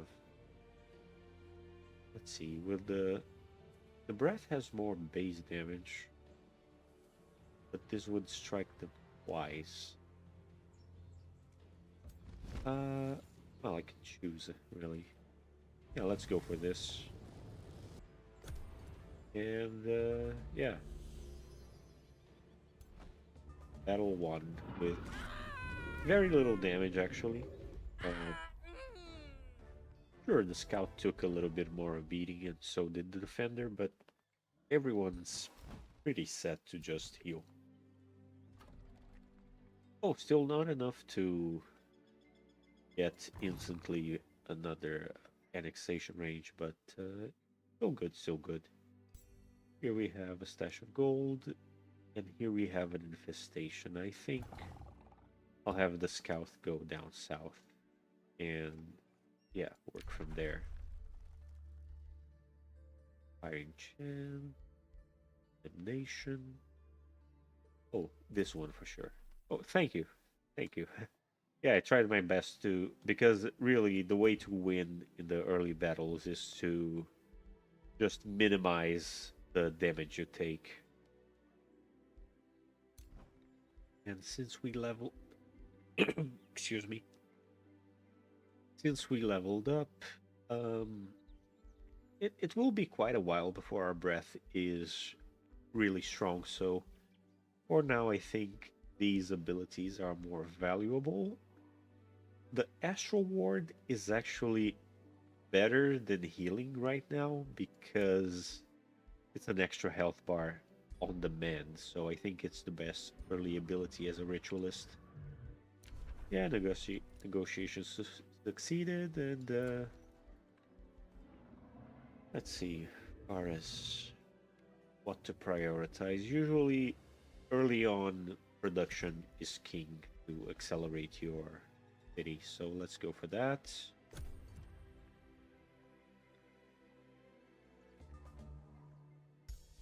And I did actually, no, I don't think I had enough.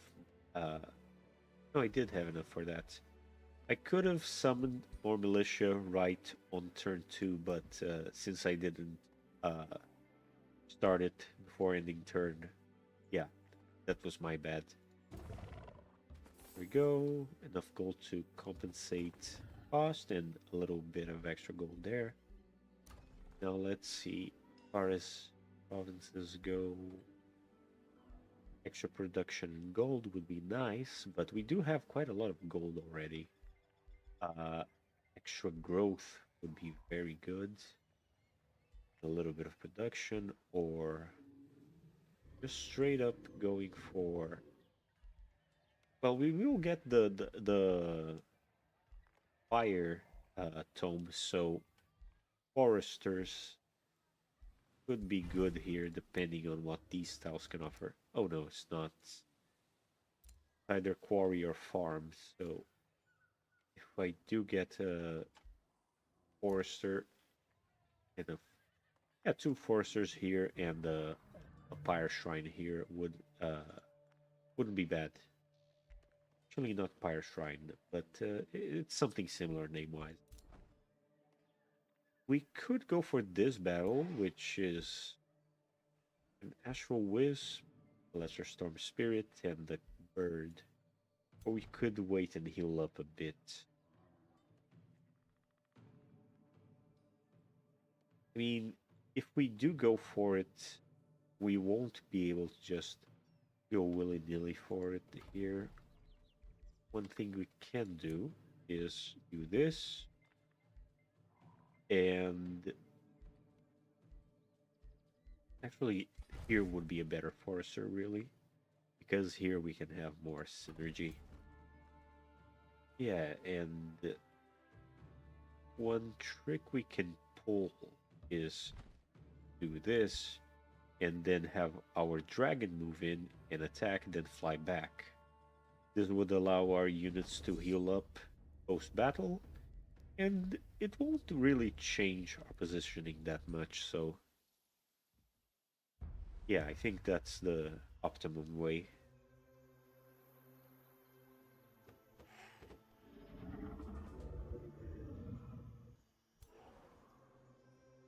Let's see the limit of their movement. Seems to be about the same. It seems to draw the line around here, so we can just position everyone up along those lines. Yeah. And here we go. Then have our dragon ruler right here, facing this way, and then Astral Ward himself. Oh, yeah. There we go. Now, the benefit of aristocracy is that you basically get this with the Liege Guard, which is very powerful, but having it as a ritualist is also very nifty. Oh, and thankfully they did get themselves in a row quite like that, but the downside is our breath is lightning and these guys have innate resistance. So we could strike them for this, or we could hit them both for... Actually, you know what? Yeah. The breath is still the superior choice, even if they resisted. Alright. Now, let's try and get rid of these guys first. Because if we do, I can move in and, yeah, do that. That's pretty good.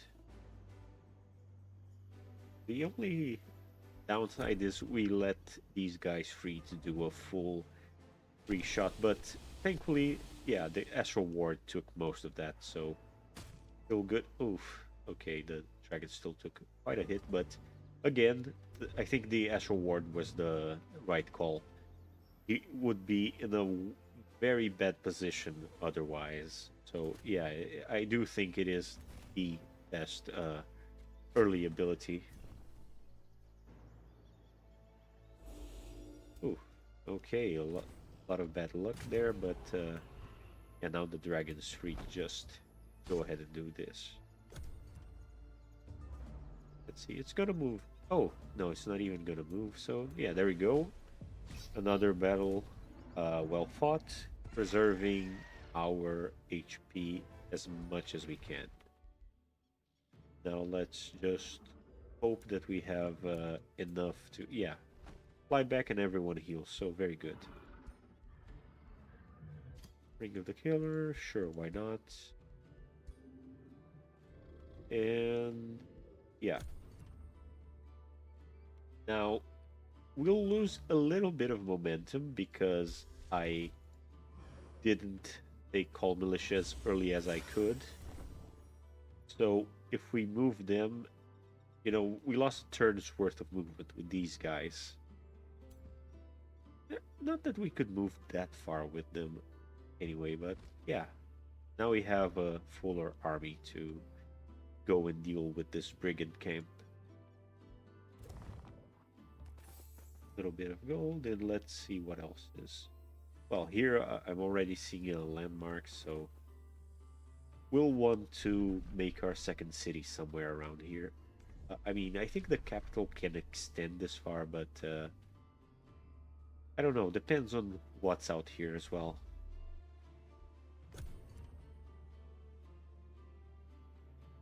All right.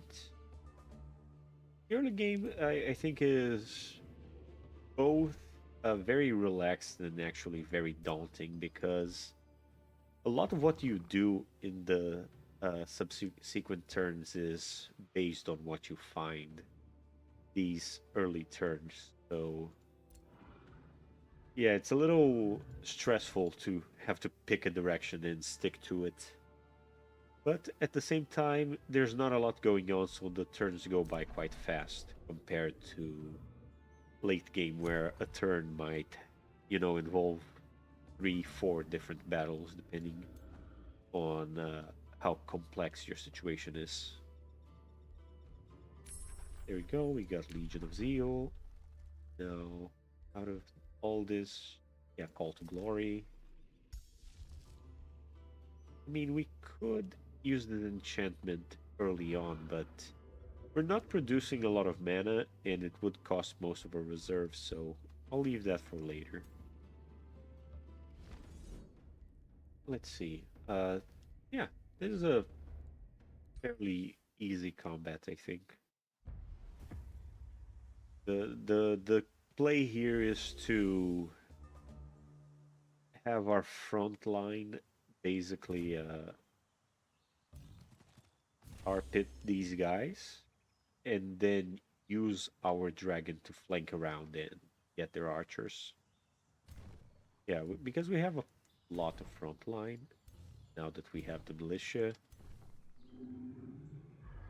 Um, let's set these guys up right here, and Bannerman here. Now the dragon, yeah, we put him here, and we get the Astral Ward right here. And even if they shoot at it, it's still doing its job. So it doesn't matter that it's here. It will probably just bother like the other melee units. I don't think it will obscure the shots of the archers, but if it does, well, my bad. Yeah, there we go. As you can see, the Astral Ward is even better than healing because it doesn't. It's basically another true health bar for any chosen unit. That's just very powerful. Okay, let's pin down these guys with the militia. Uh, we have options, I think. Yeah, this is the better call, and have the archer support this flank.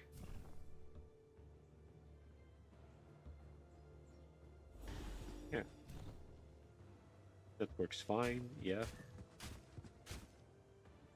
And now we pin down their archers. There we go.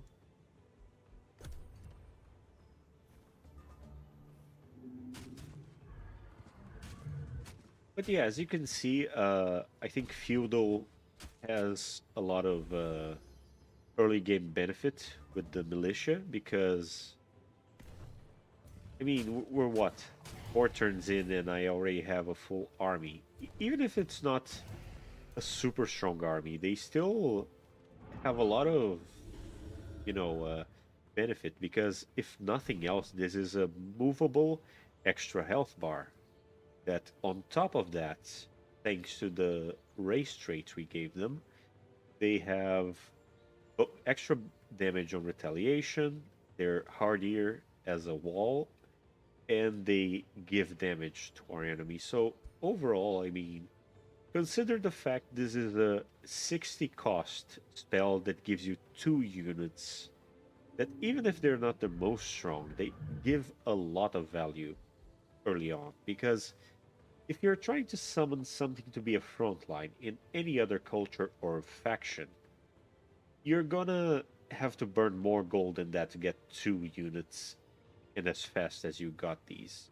So, really, it's still very powerful. I'm surprised that since the Ogre beta, they did not nerf the militia at all. Anyway, I think we're quite done here. Yeah, another combat with casualties lesson. Curious if the militia will get nerfed. Yeah, I think we might see a nerf for them uh, around the time we see the next DLC. That tends to be the case, you know.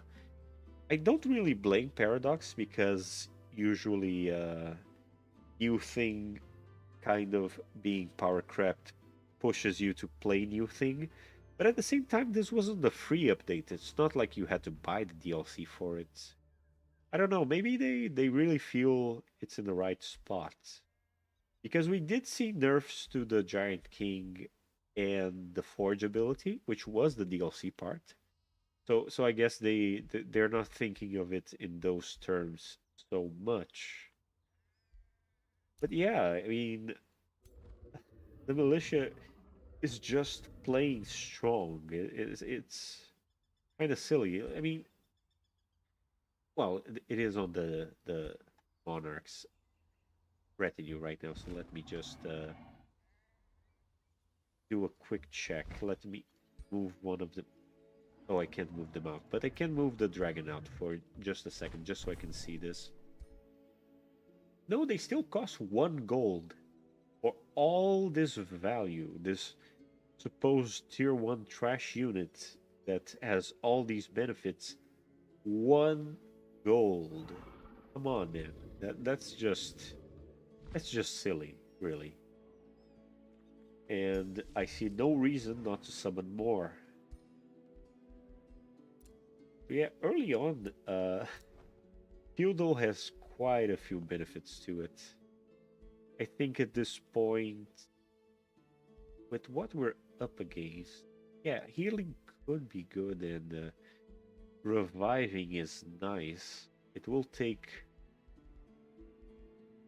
We'll need to be like level 3, 4, 5, 6 to get the revive.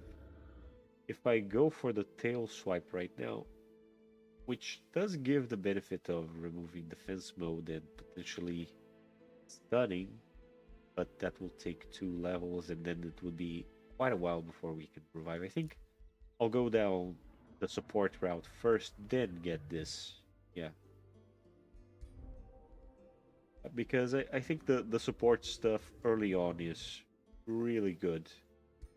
A little extra health to prevent the true health from decaying. It lets us go further and engage in more battles, get more experience. So there's really no downside there.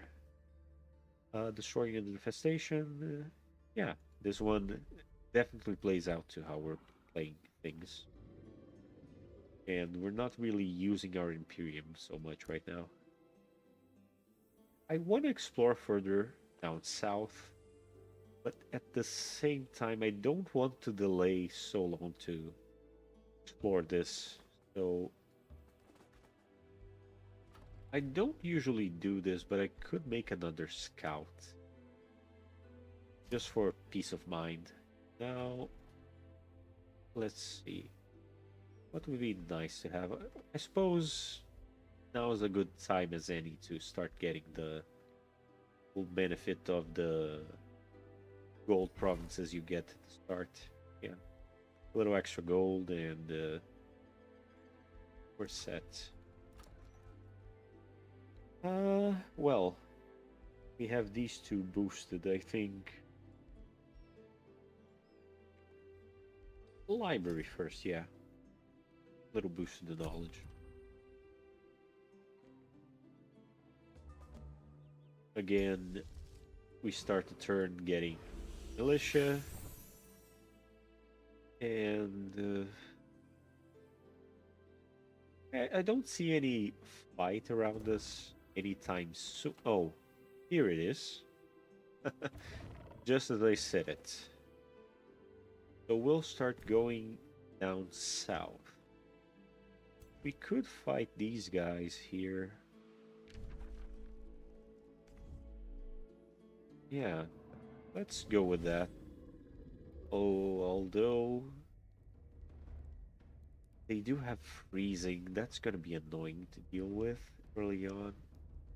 You know what? I'll leave this for later. Uh, maybe a little bit cowardly on my end, but it would just be a little annoying and probably cause more attrition than it's worth freeing up this pasture. Because consider, this isn't a drop, this is just pastures. And for the foreseeable future, I'm not going to be expanding into this style anytime soon. So, yeah, cost benefit wise, it just doesn't make sense to engage with this right now, even for experience. It's better to attack an infestation.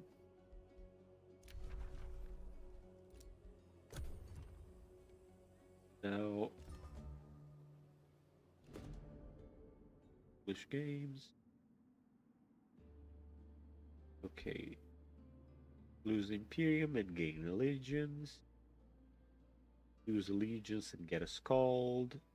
Or just get nothing. Yeah, losing a little bit of Imperium for extra allegiance, why not? Is this? No, this isn't a fated region. It's one of the new sculpted ones. Very cool. I do like this the map making update that Giant Kings gave us. It does create quite beautiful random regions. You know, just need to have a scenic part of the map that is distinct from just, you know, mass of land. Very nice. Now let's see what we annex next. We could start getting the port benefits, or we could set up a quarry. It's hard to decide. Let's see. Yeah, we're going for the town hall, and yeah, why not more gold? Now get everyone into position to. Let's see what we're up against. This says 1 unit, but since it isn't a forest tile, I'm sure that as soon as we get closer, there's gonna be like camouflaged units.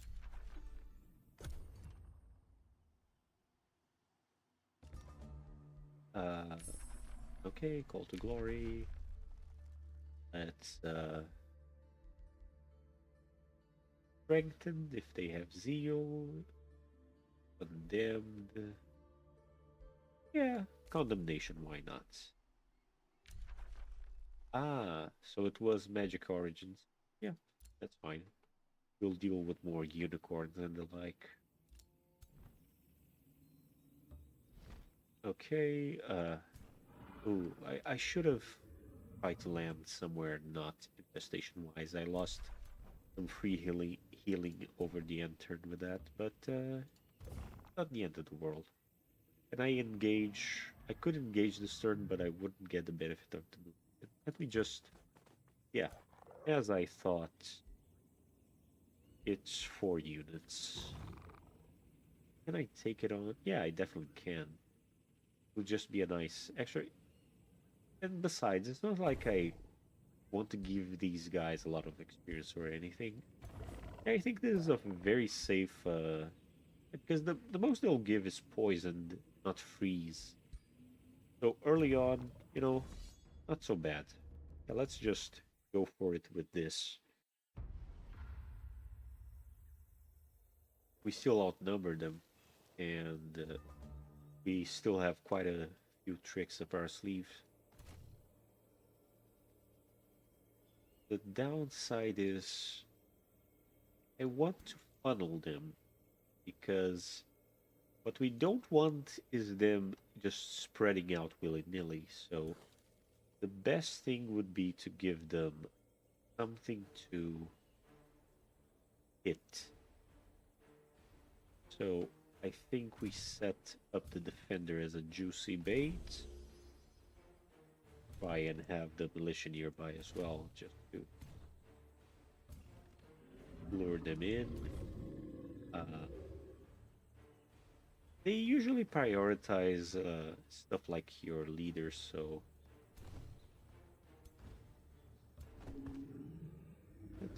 let's have them all bunched up so they really try to beeline for this point. I think this time the Ash Award will go on the dragon, and yeah, let's have the archers here and the support here, not too exposed, otherwise they might consider going for the support. The scout is also weak, so let's try have everyone bunched up so they really try to funnel themselves into this particular spot. Okay, they did bunch up, which is good, but now would be nice to pin them down so they don't go around firing their abilities. Okay, that's a good start. Yeah, go for this. The dragon has a very good shot with the breath here.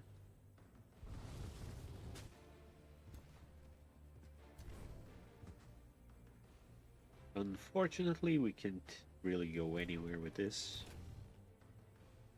The Archers wise, yeah, this is about as good as it will get. One thing we can do with the support unit is, since we anticipate them shooting a lot at the dragon, is heal it, but yeah, probably better to heal up the militia, hit points wise. Yeah, go for this.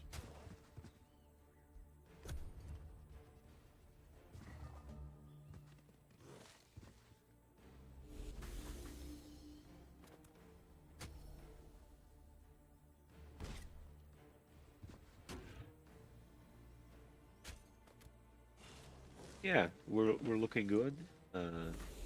Not all that bad. The Astral Ward already faded, of course, but we minimized quite a bit of damage with it. I don't think those 7 hit points that the Bannerman could give it would have made all that much of a difference. Let's see. Oh, perfect. Very good. This does free up our other units.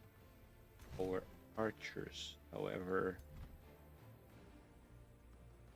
Okay. Yeah, let's try that. Ooh. That wasn't a very lucky shot, but here we go. I'll pin them down with this. And then pin them down with the defenders. Yeah. Perfect. Oh, I should have gone for the other one. Still, just a minor misstep. Their morale is still pretty bad. Right. There we go. Yeah, this wasn't all that terrible. I think we did good. We didn't need the reinforcements, and if anything, the reinforcements would have reduced the amount of EXP that the whole army gets, because in case you don't know, the experience in Age of Wonders, the way it works, at least the last time I checked and tested, is that it's spread across the units used to win the battles. So, yeah, it kind of depends on uh, how you play this. And this was used before as a benefit. For instance, if you run around with your Dragon Ruler without any army backup, you can level up really fast, which is one of the reasons I really like the regeneration trait that they do get with the signature skills, because then you can try and do that and try to take on these weaker spread up mobs and level up fast. But it's not necessary in this build. It's not like the ruler is the end all and be all, but yeah, just a neat little tip in case you didn't know that. Yeah, let's just keep exploring. Now that we have another scout, I'll actually go up north because I'm curious. Because the way it looks, it seems like it's a lot of water and a little bit of land, and then this is where we'll run into infestations and AI and all that. So if I can secure this side, then I'll only have problems coming from here, which is much better, especially when you have regenerating infestations. So if I can secure the north, then I'm set. Yeah. All right. As far as time goes, we're almost 2 hours and a half into this. I think I'll play a couple more turns actually, and then I'll end for the day because, like I said, I didn't plan to extend myself all that long on stream.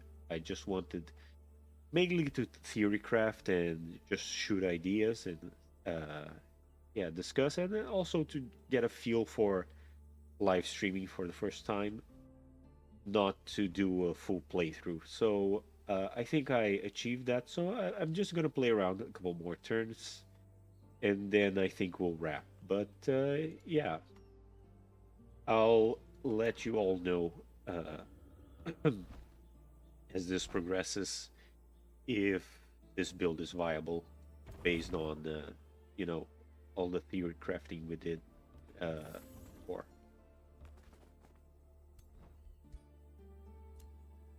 Now,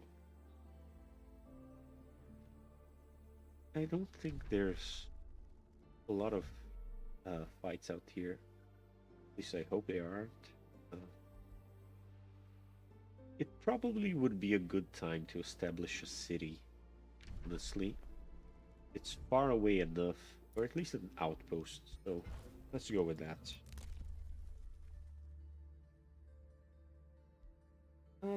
We don't need these yet, so yeah. Ooh, a rally started.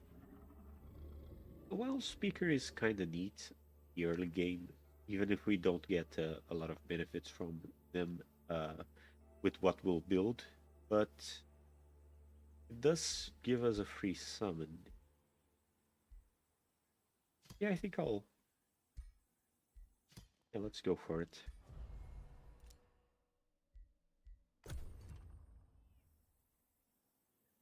But yeah, the early game of this build is looking very comfy because between the militia summoning and the fact that your ruler is a freaking dragon, you're not really concerned with either combat power or upkeep or running out of units to do the early game battles with.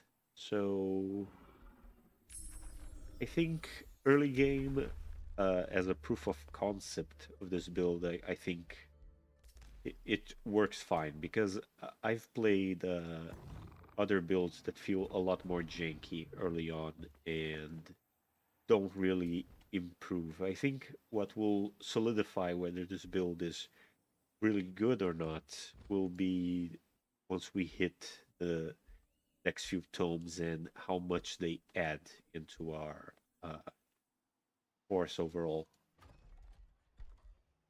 Now, here we do want a tavern because we'll be expanding quite a bit. Then it would be good to get the shrine so we can then enchant our units. And I just realized I was a little bit silly here with the Legion of Zeal because we actually can activate this really early on because right now the only army we're fielding is the Monarch's army, and even with the enchantment, we will get it for free. So, uh, although we will get the upkeep from these two that are running outside of the main army, the scouts won't affect at all because scouts never get any enchantment that isn't scout specific, but we'll still have to contend with a slightly larger upkeep for these two units. So actually, let me just see here. How much will this cost me? Yeah, just 6 because it's just the 3 from each of these militia.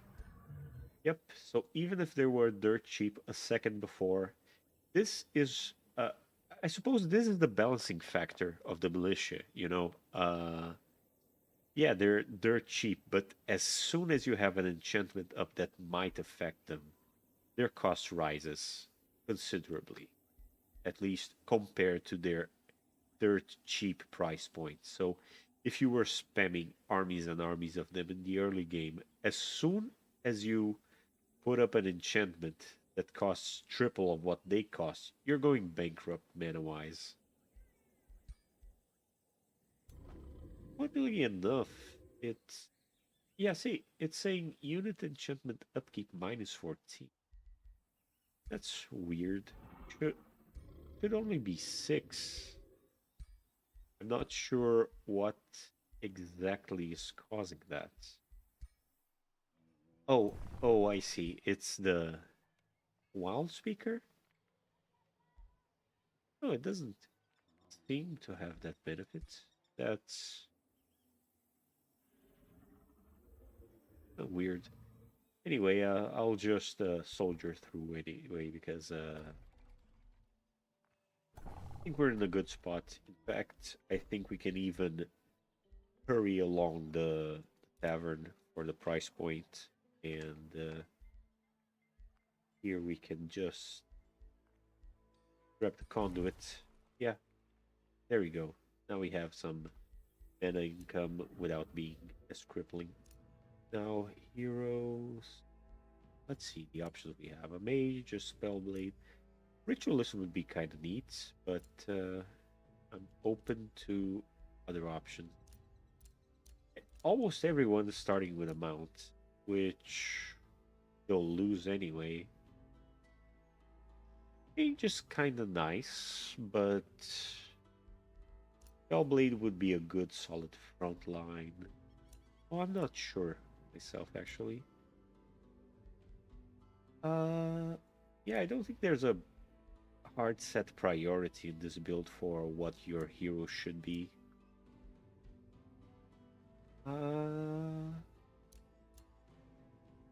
Let's see. Let's go for the kind of governor they are then. This will give special provinces. We don't have a lot of special provinces going on.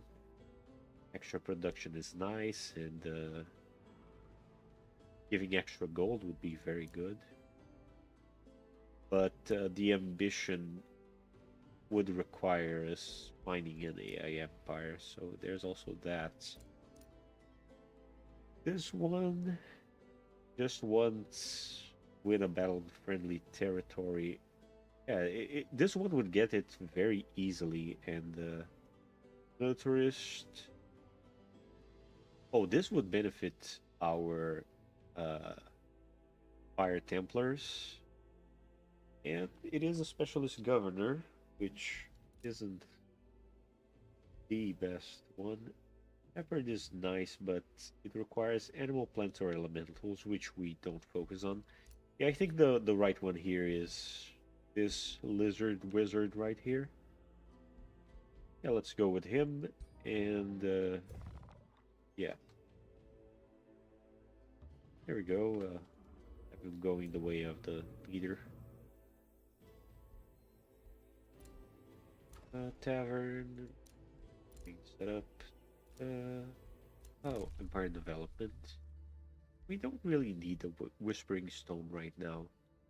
Not unless we started running into stability problems, which we don't have. So no need to put our whispering stone into this. Now, what are they guarding? Oh, more Imperium. So yeah, pretty good. Yeah, out of everything else around here. A little bit annoying because we'll have some burning and ranged enemies, but if we pin them down, this should be good. Sides will have extra support from the other militia, so yeah, I think let's go for this. Yeah, it says low risk battle, and I still think we outpower them quite a bit more than what the auto resolve is saying with the balance of power, but I digress. It's a matter of maneuvering. Let's. Well, the downside is this map having this split, which benefits them, but if I rest back here.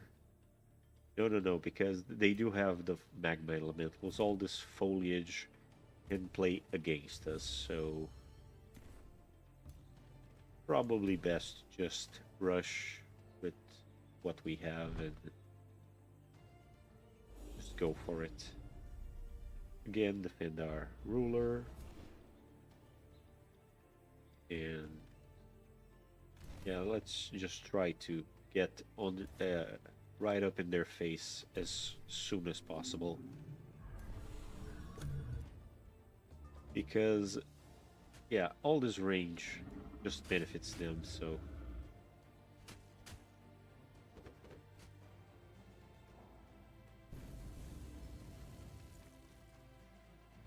See, they already got quite a bit of licks in against us. I actually think I'll heal up the defenders. Yeah.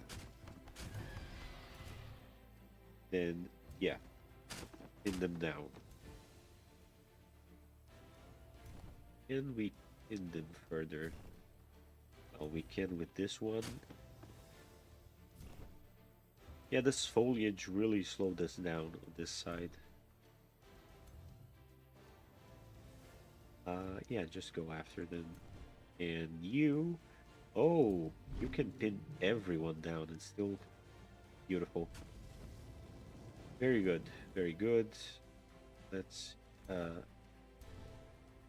Spells-wise, can we get rid of any one of them? Yeah, we can kill this one, so might as well. Oh, I don't like... Oof. Okay, that's not ideal. Yeah, they would all go for the dragon. That's to be expected.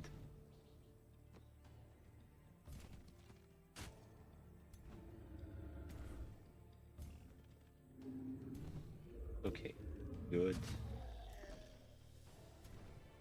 Now we can't get here. Can we finish? Oh, beautiful.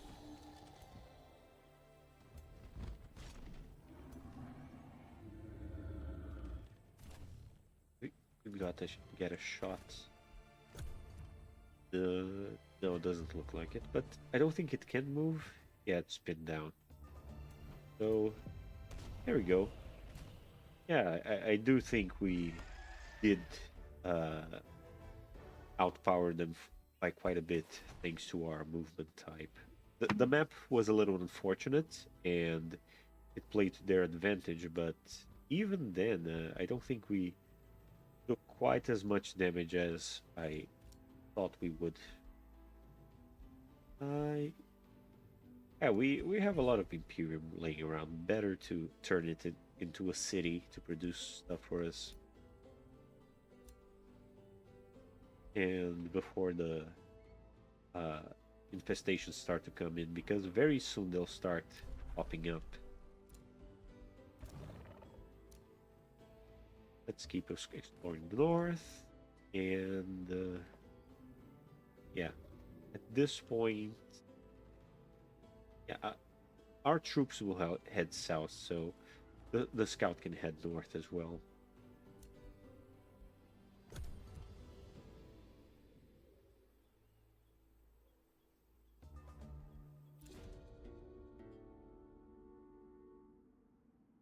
Okay, this is oh, actually, we might want to go north.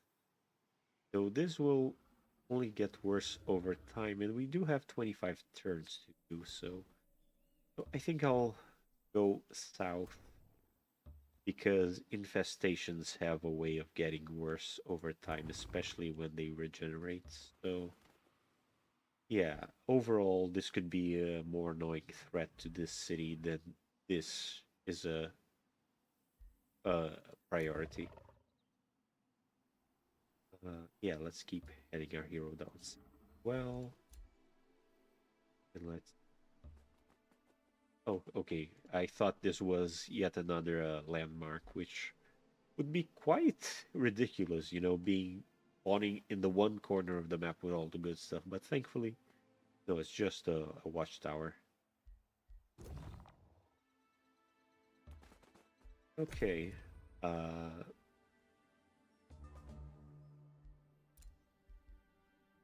So, yeah, chapter completed. What was next? Let me just remind myself. It was... Oh yes, pyromancy, of course.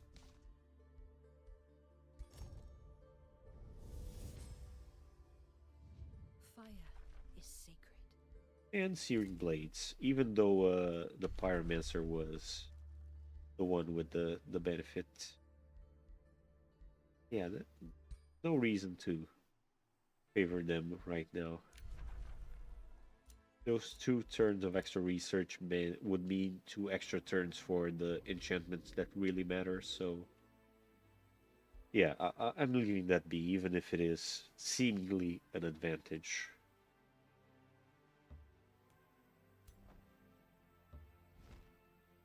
Let's just merge this up and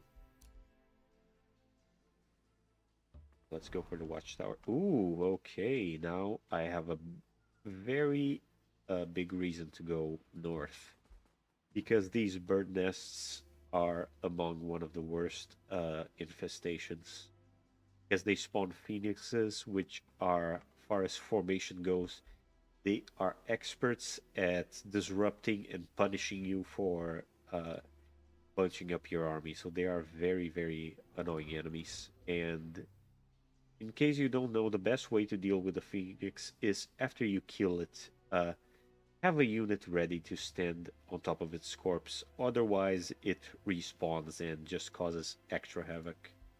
One of the most admittedly annoying infestation kind of creatures to deal with.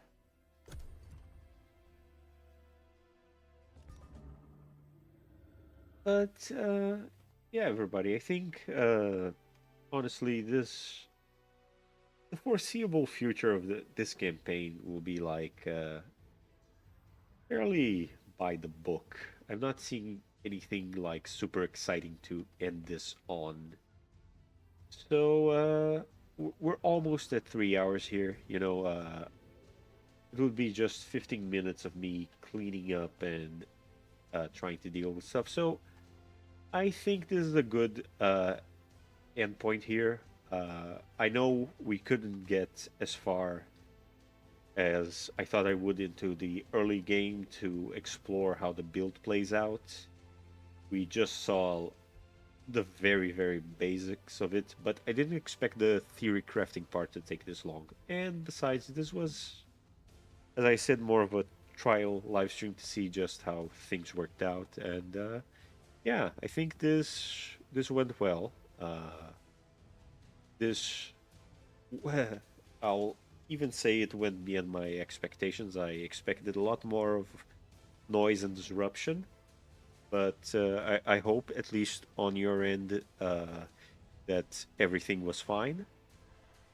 And yeah, I'll keep playing the save, and then if this build plays out, I'll make a video showcasing it based on what we theory crafted today. So yeah, I think that's it for the stream.